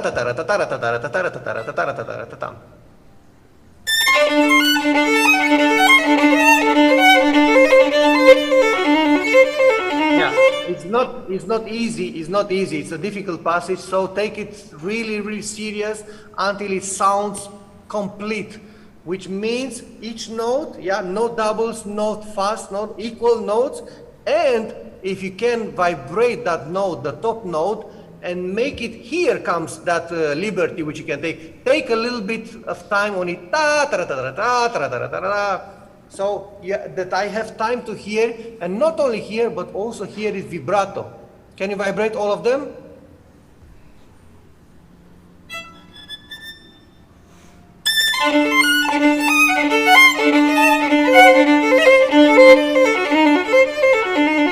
Okay, one more thing.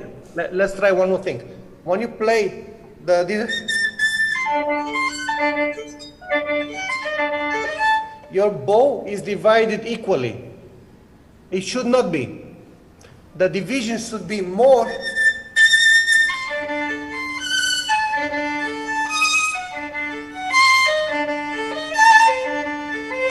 So actually, it's 3/4 only on the top note, the rest is 1/4.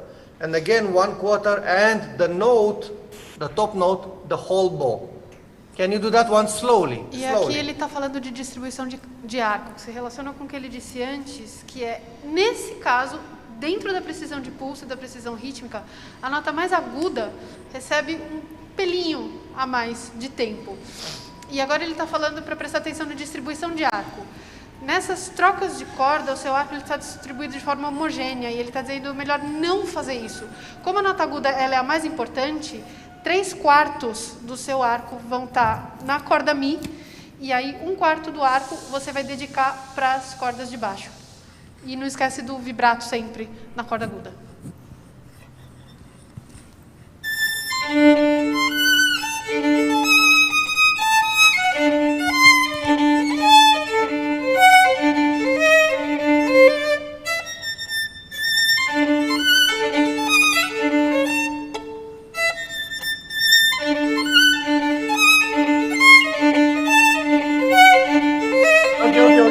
okay. I hear some illegalities there.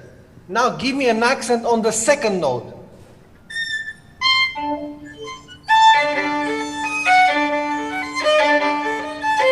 The note on the A string, I want that with accent, slowly and with accent. Ele está sugerindo de você agora, está ouvindo umas ilegalidades aí e toca essa passagem de novo do jeito que ele tocou, acentuando a segunda nota de cada grupo, na corda Lá. Down, down, down. Yeah.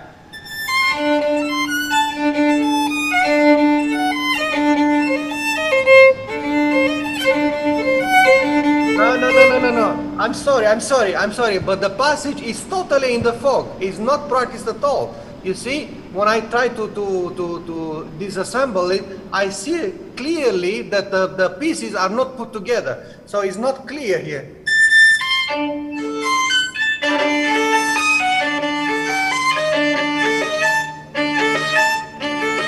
All these things are not clear there, you know. Do it once very slowly for me, but extremely clear, like exaggerated clear. Você entendeu o que ele disse no começo? Não está muito limpo, então parece que não está muito estudado. Os pedaços que formam a passagem parece que eles não estão muito bem entendidos. Então por isso que ele pediu para você tocar super devagar, deixando tudo super claro.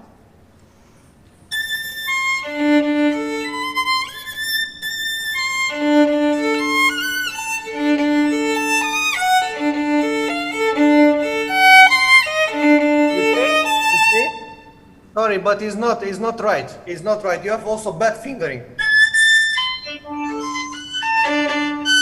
No, don't do that. It's always keep the 3/4. Está falando de dedilhado. Manter os Your 3/4. passage has no symmetry, and because of this, it's also very dirty now in your head. So now play for me the doubles.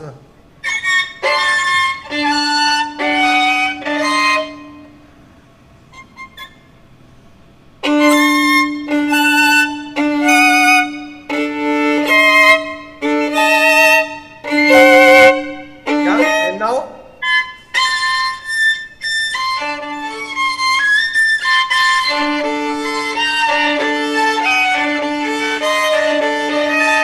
Double.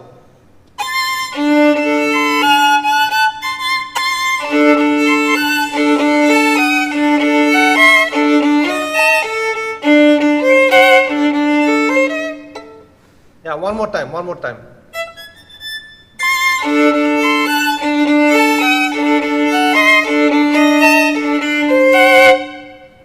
This is the first time that it's clear and also in your head.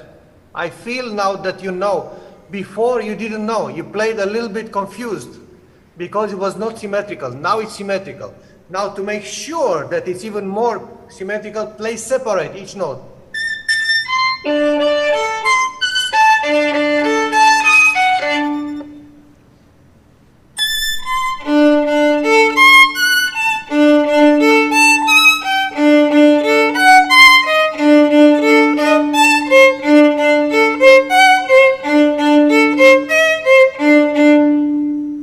And a little bit faster.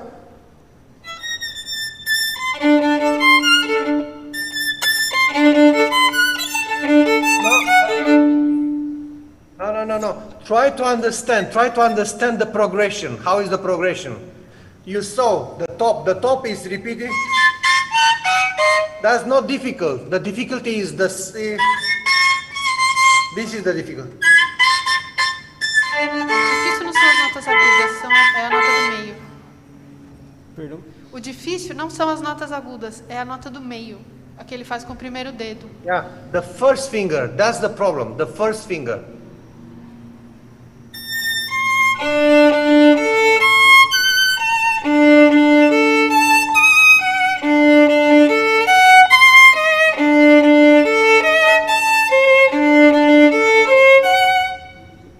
And again, a little bit faster, not very fast, a little bit. Só um pouquinho mais rápido.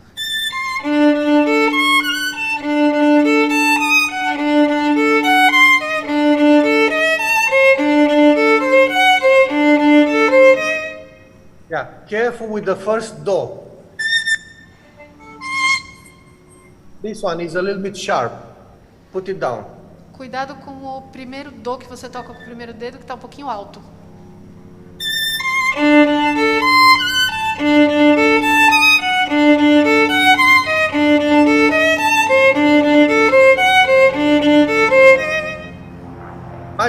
Much better. And a little bit faster. Yeah, ta ta ta ta ta ta. Sorry. No. You see, you came back to your fingering. We lost everything. O que aconteceu foi que você voltou para o seu dedilhado antigo. Teve uma coisa muito importante que ele falou antes, que não deu tempo de traduzir, que é o seguinte. Antes você estava com um dedilhado que não era simétrico, junto com a progressão harmônica, e isso poderia estar causando uma confusão no seu entendimento da passagem. Agora, quando você tocou, você voltou para aquele dedilhado. Então, toma cuidado com isso. Quando você faz um dedilhado simétrico, fica mais fácil de entender a passagem inteira. So, okay, let me explain to you. Let me explain to you psychologically what happens now. Now, this passage, you still consider like, oh, I have it. Maybe it's not very clear, but I still have it. The reality is you don't have it. This passage has to go to the garbage. Throw it away. Start it from zero and rebuild it. What you have now, right now, it's an illusion. This is not the passage. The passage is corrupted to the core. So you have to break it totally, like to the adagio. Bring it down to the adagio and little by little construct it back with the right fingering. Because the one you had, it was exactly the motive why it was not clear. So until you don't take that fingering out of your head and use the symmetrical one, and then your brain understands what that is symmetrical all the time, then, until then, we don't have the passage. So right now, you have to really reconstruct the whole thing. Okay? I'm sorry, we have 5 minutes. Okay. Please, can you translate this to so it's of clear? Course. Então, ele estava dizendo que assim, tem uma questão psicológica que é o seguinte. Eu tenho essa passagem, está saindo mais ou menos, então está saindo. Só que não está saindo, ela não está compreendida, não está entendida. Então, o que tem que fazer é, como a gente encontrou essa questão do dedilhado, que está na essência da passagem não estar saindo e não estar entendida, joga tudo fora e começa o trabalho do zero com o dedilhado novo, que é simétrico e permite um melhor entendimento da passagem. Volta a tocar em tempo adágio, entendendo pedacinho por pedacinho do que está escrito e da mecânica necessária para fazer o que está aí. Yeah, Gabriel, sorry that I'm so tough on you, but I tell you why I'm tough on this. Because this can be a concerto you will play in auditions, in exams, and it can decide yes or no that you enter, or you win a competition. It's very, very, how do you say, exposed.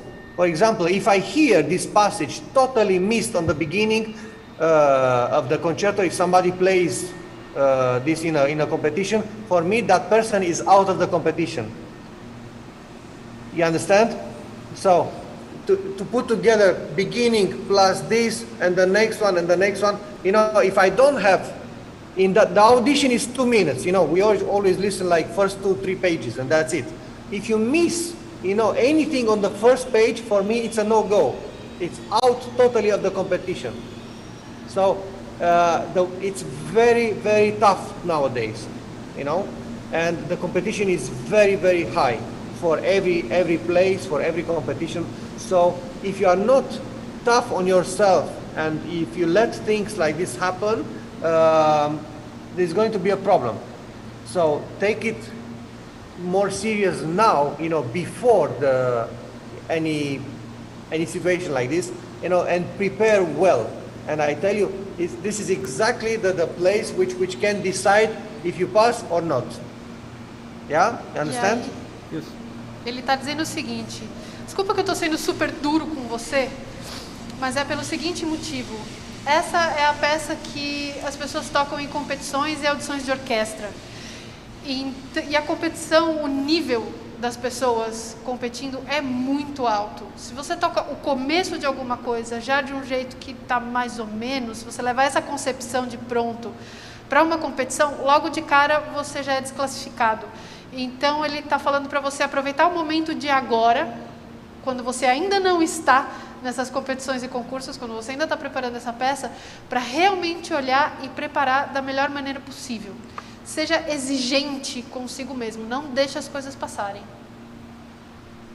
Yes, it's exactly about this, about being very exigent. If you are not very exigent to yourself, then it's going to be a problem. And later on, you'll not understand why things are happening and why you didn't get that audition and why.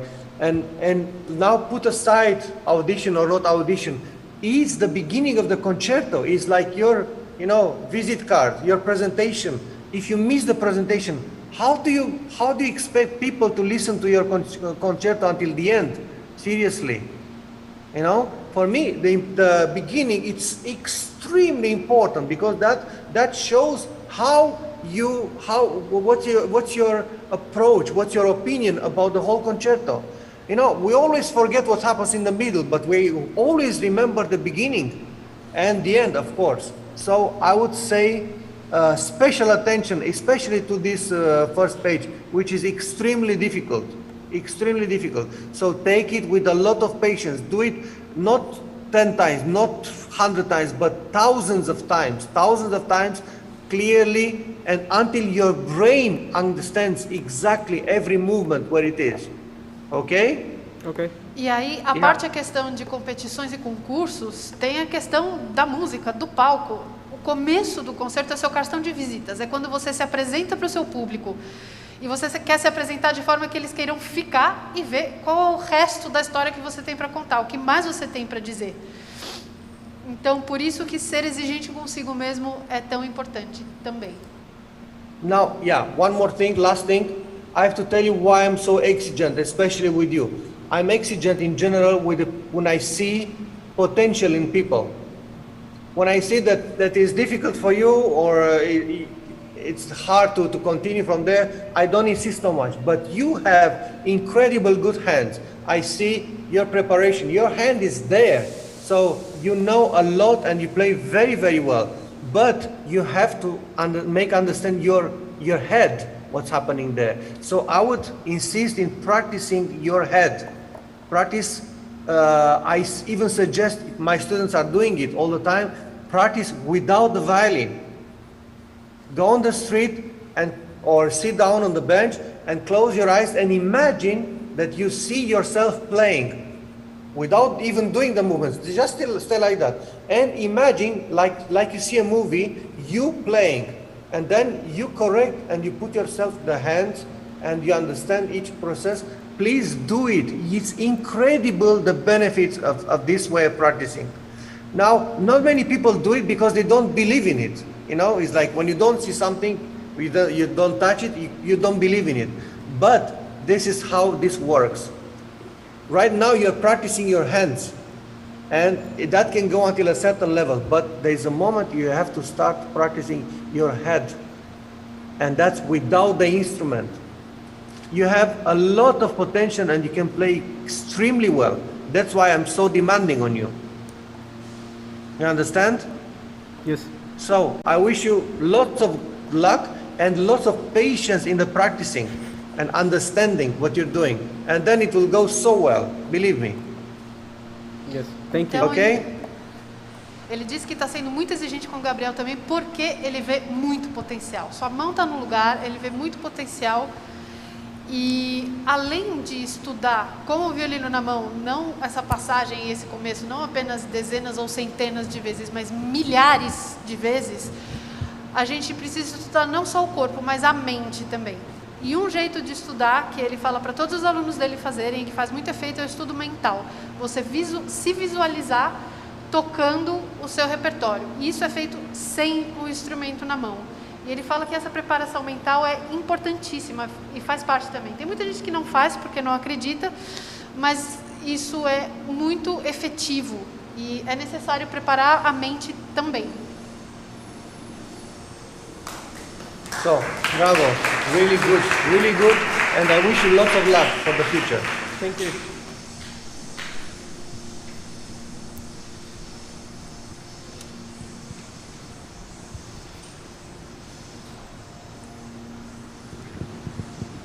Liviu, thank you so much. Do you have some time for a few questions? Of course. I'm here. Alguém aqui na sala quer fazer alguma pergunta para ele? Vai pensando, enquanto isso eu faço as da internet.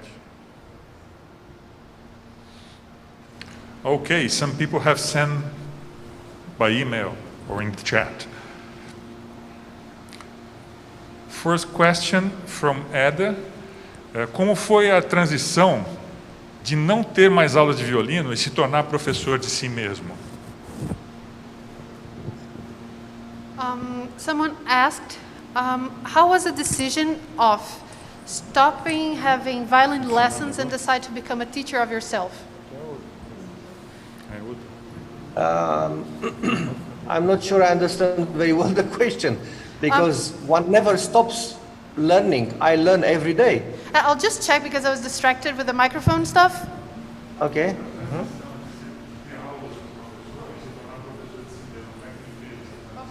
So the question was more about the transition of one that has lessons all the time with the teacher, and the transition to a professional life where you don't have lessons so regularly anymore.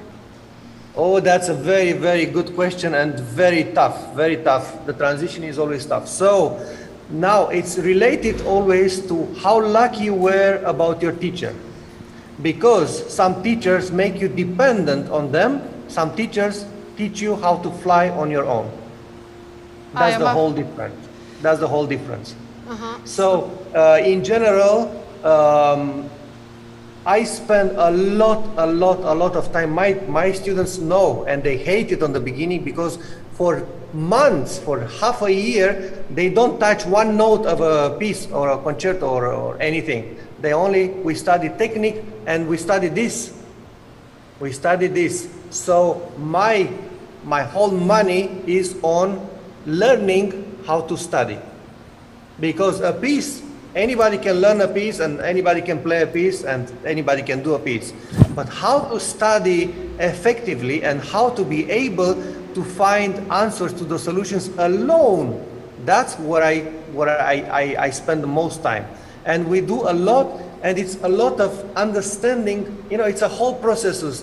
Playing the violin is not just playing the violin, it's understanding how your machine works, how understanding about yourself, about your person, how perceptive, how fast you are in learning, what do you need to emphasize, to reinforce, what are your weak points, what are your strong points. And once you learn the machine, and then you start slowly to learn how to drive it. And we go through lots of processes of learning what is the most effective way of practicing.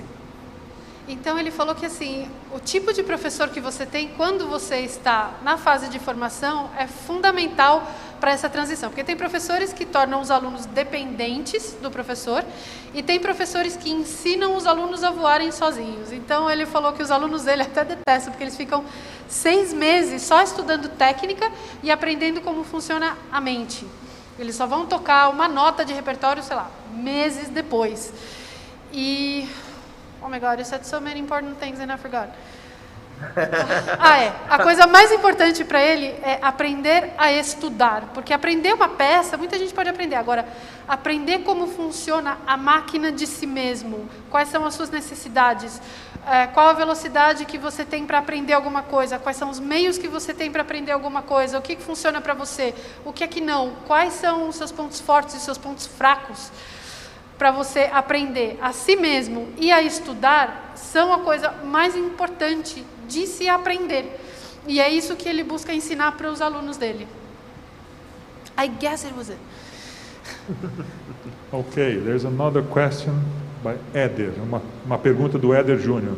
Como já foi a sua rotina de estudos básicos durante sua vida e como que ela é hoje? Okay, that's a very good question. How was your fundamentals practice when you were a student, and how is your fundamental practice today? I mean, technical exercises. Very different. Imagine a blind man and a man who sees. That was the difference. Yeah. when I was student, I was practicing blindly. I was practicing hours and hours without knowing what I'm practicing. It was just to produce sounds and to play many hours and play the passage. I had no idea how to practice. I was blind. I was in the dark. So when you're in the dark, you start looking for the light. So everybody around me was a piece of information, starting with my colleagues, with my teachers, what I could listen at the radio, then the recordings. I have 5,000 CDs in my room, and now it's the internet. You can listen to everybody, and so it was information about, first of all, how to play, and then observing and stealing from the people. But that still doesn't tell you how to practice. For example, take the scales by flash. You know, when I ask people, do you practice scales? They do, yes. They say yes or no. Many times also is no. But when they say yes, I say, but you know how to practice them? Well, what is written? But I say, but that's not right at all. So it's not written there. Even if you see it written, the scales is not how you practice. And it took me, I don't know, like 20, 30 years to find a way in which I started to become effective. So it takes a lot of time and a lot of experiment. Ok. And a good teacher. Então ele falou que mudou muito ao longo do tempo. Era como a diferença entre um cego e uma pessoa que vê. Então nos anos de estudante era como se ele fosse um cego. Ele saía tocando e ficava estudando durante horas e horas e horas sem saber direito o que é que ele estava fazendo. Então ele olhava para tudo e todos que tinha em volta dele como se pudesse aprender sempre dessas pessoas. Não só dos músicos, estudantes, professores que tinham em volta, mas também de gravações, de concerto, de tudo que ele podia arrumar. Mas mesmo assim, isso não ensina como estudar. Demorou uns 20, 30 anos, mais ou menos, para ele entender, por exemplo, como é que estuda escala.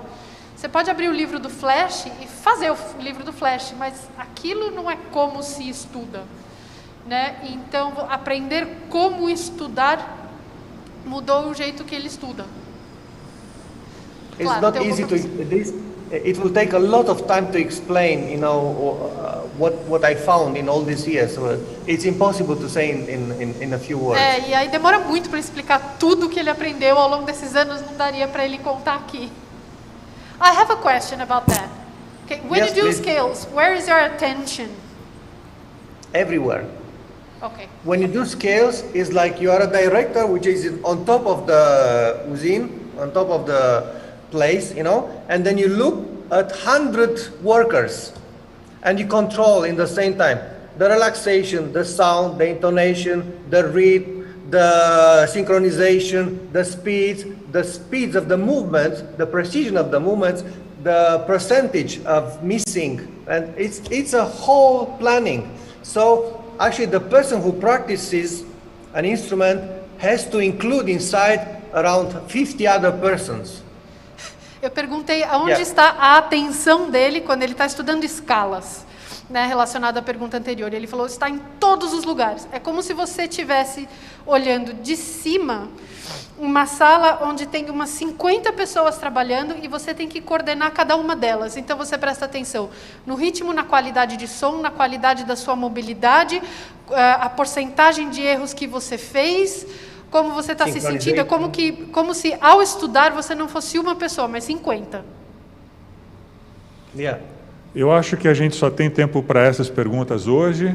Eu queria agradecer ao Liviu, assim, a sua maneira de encarar os estudantes é muito respeitosa e muito informativa ao mesmo tempo, e é um pouco como se você estivesse aqui com a gente. E eu espero que isso se torne uma realidade no futuro próximo, em um dos próximos festivais, e que a gente possa tocar juntos, fazer música juntos e aproveitar o talento dos nossos estudantes. So he thanks you very, very much. It was a pleasure to have you here. It was like you were actually here with us, and your view on teaching and to the students were priceless. Thank you so much. We hope you can come to Brazil at some point and join us here, so we can play together and make music here in Brazil. Absolutely. Thank you so much, Liviu, and enjoy your summer there. has been a privilege. Thank you. Thank you too. Thank you. Thank you. Thank and you. actually, I want to say that the students are absolutely fantastic. I told you already in an email when I listened to the recordings you sent. I said, "Wow, but they play so well. They're very, very good." So today, being so mean only means one thing: that I believe that they can go so much further, and I cannot be soft on them. So I was a little bit on the strong side because I know that they can go much further, but they need a little push. That's the good thing about being such an experienced teacher. Thank you. Ele gostou muito dos estudantes que tocaram hoje, ficou impressionado e por isso ele foi tão duro com todo mundo e tão exigente, porque ele acredita que todos vocês têm um potencial enorme. Parabéns. Obrigado então pela audiência. Foi um grande privilégio ter o professor Liviu Prunaru aqui. E fiquem ligados no nosso canal, nós teremos concertos hoje às 19 horas, sábado 11 da manhã e 20 horas, e no domingo 11 da manhã e 16h30. E na segunda-feira, às 10h30 da manhã, continuamos com a série de masterclasses com a professora Anne-Sophie Bertrand, que vai dar uma masterclass de harpa. Obrigado a todos. Thank you, Liviu, again. See you. Thank you. Bye. Thank you. All the Até best. a próxima. Obrigado.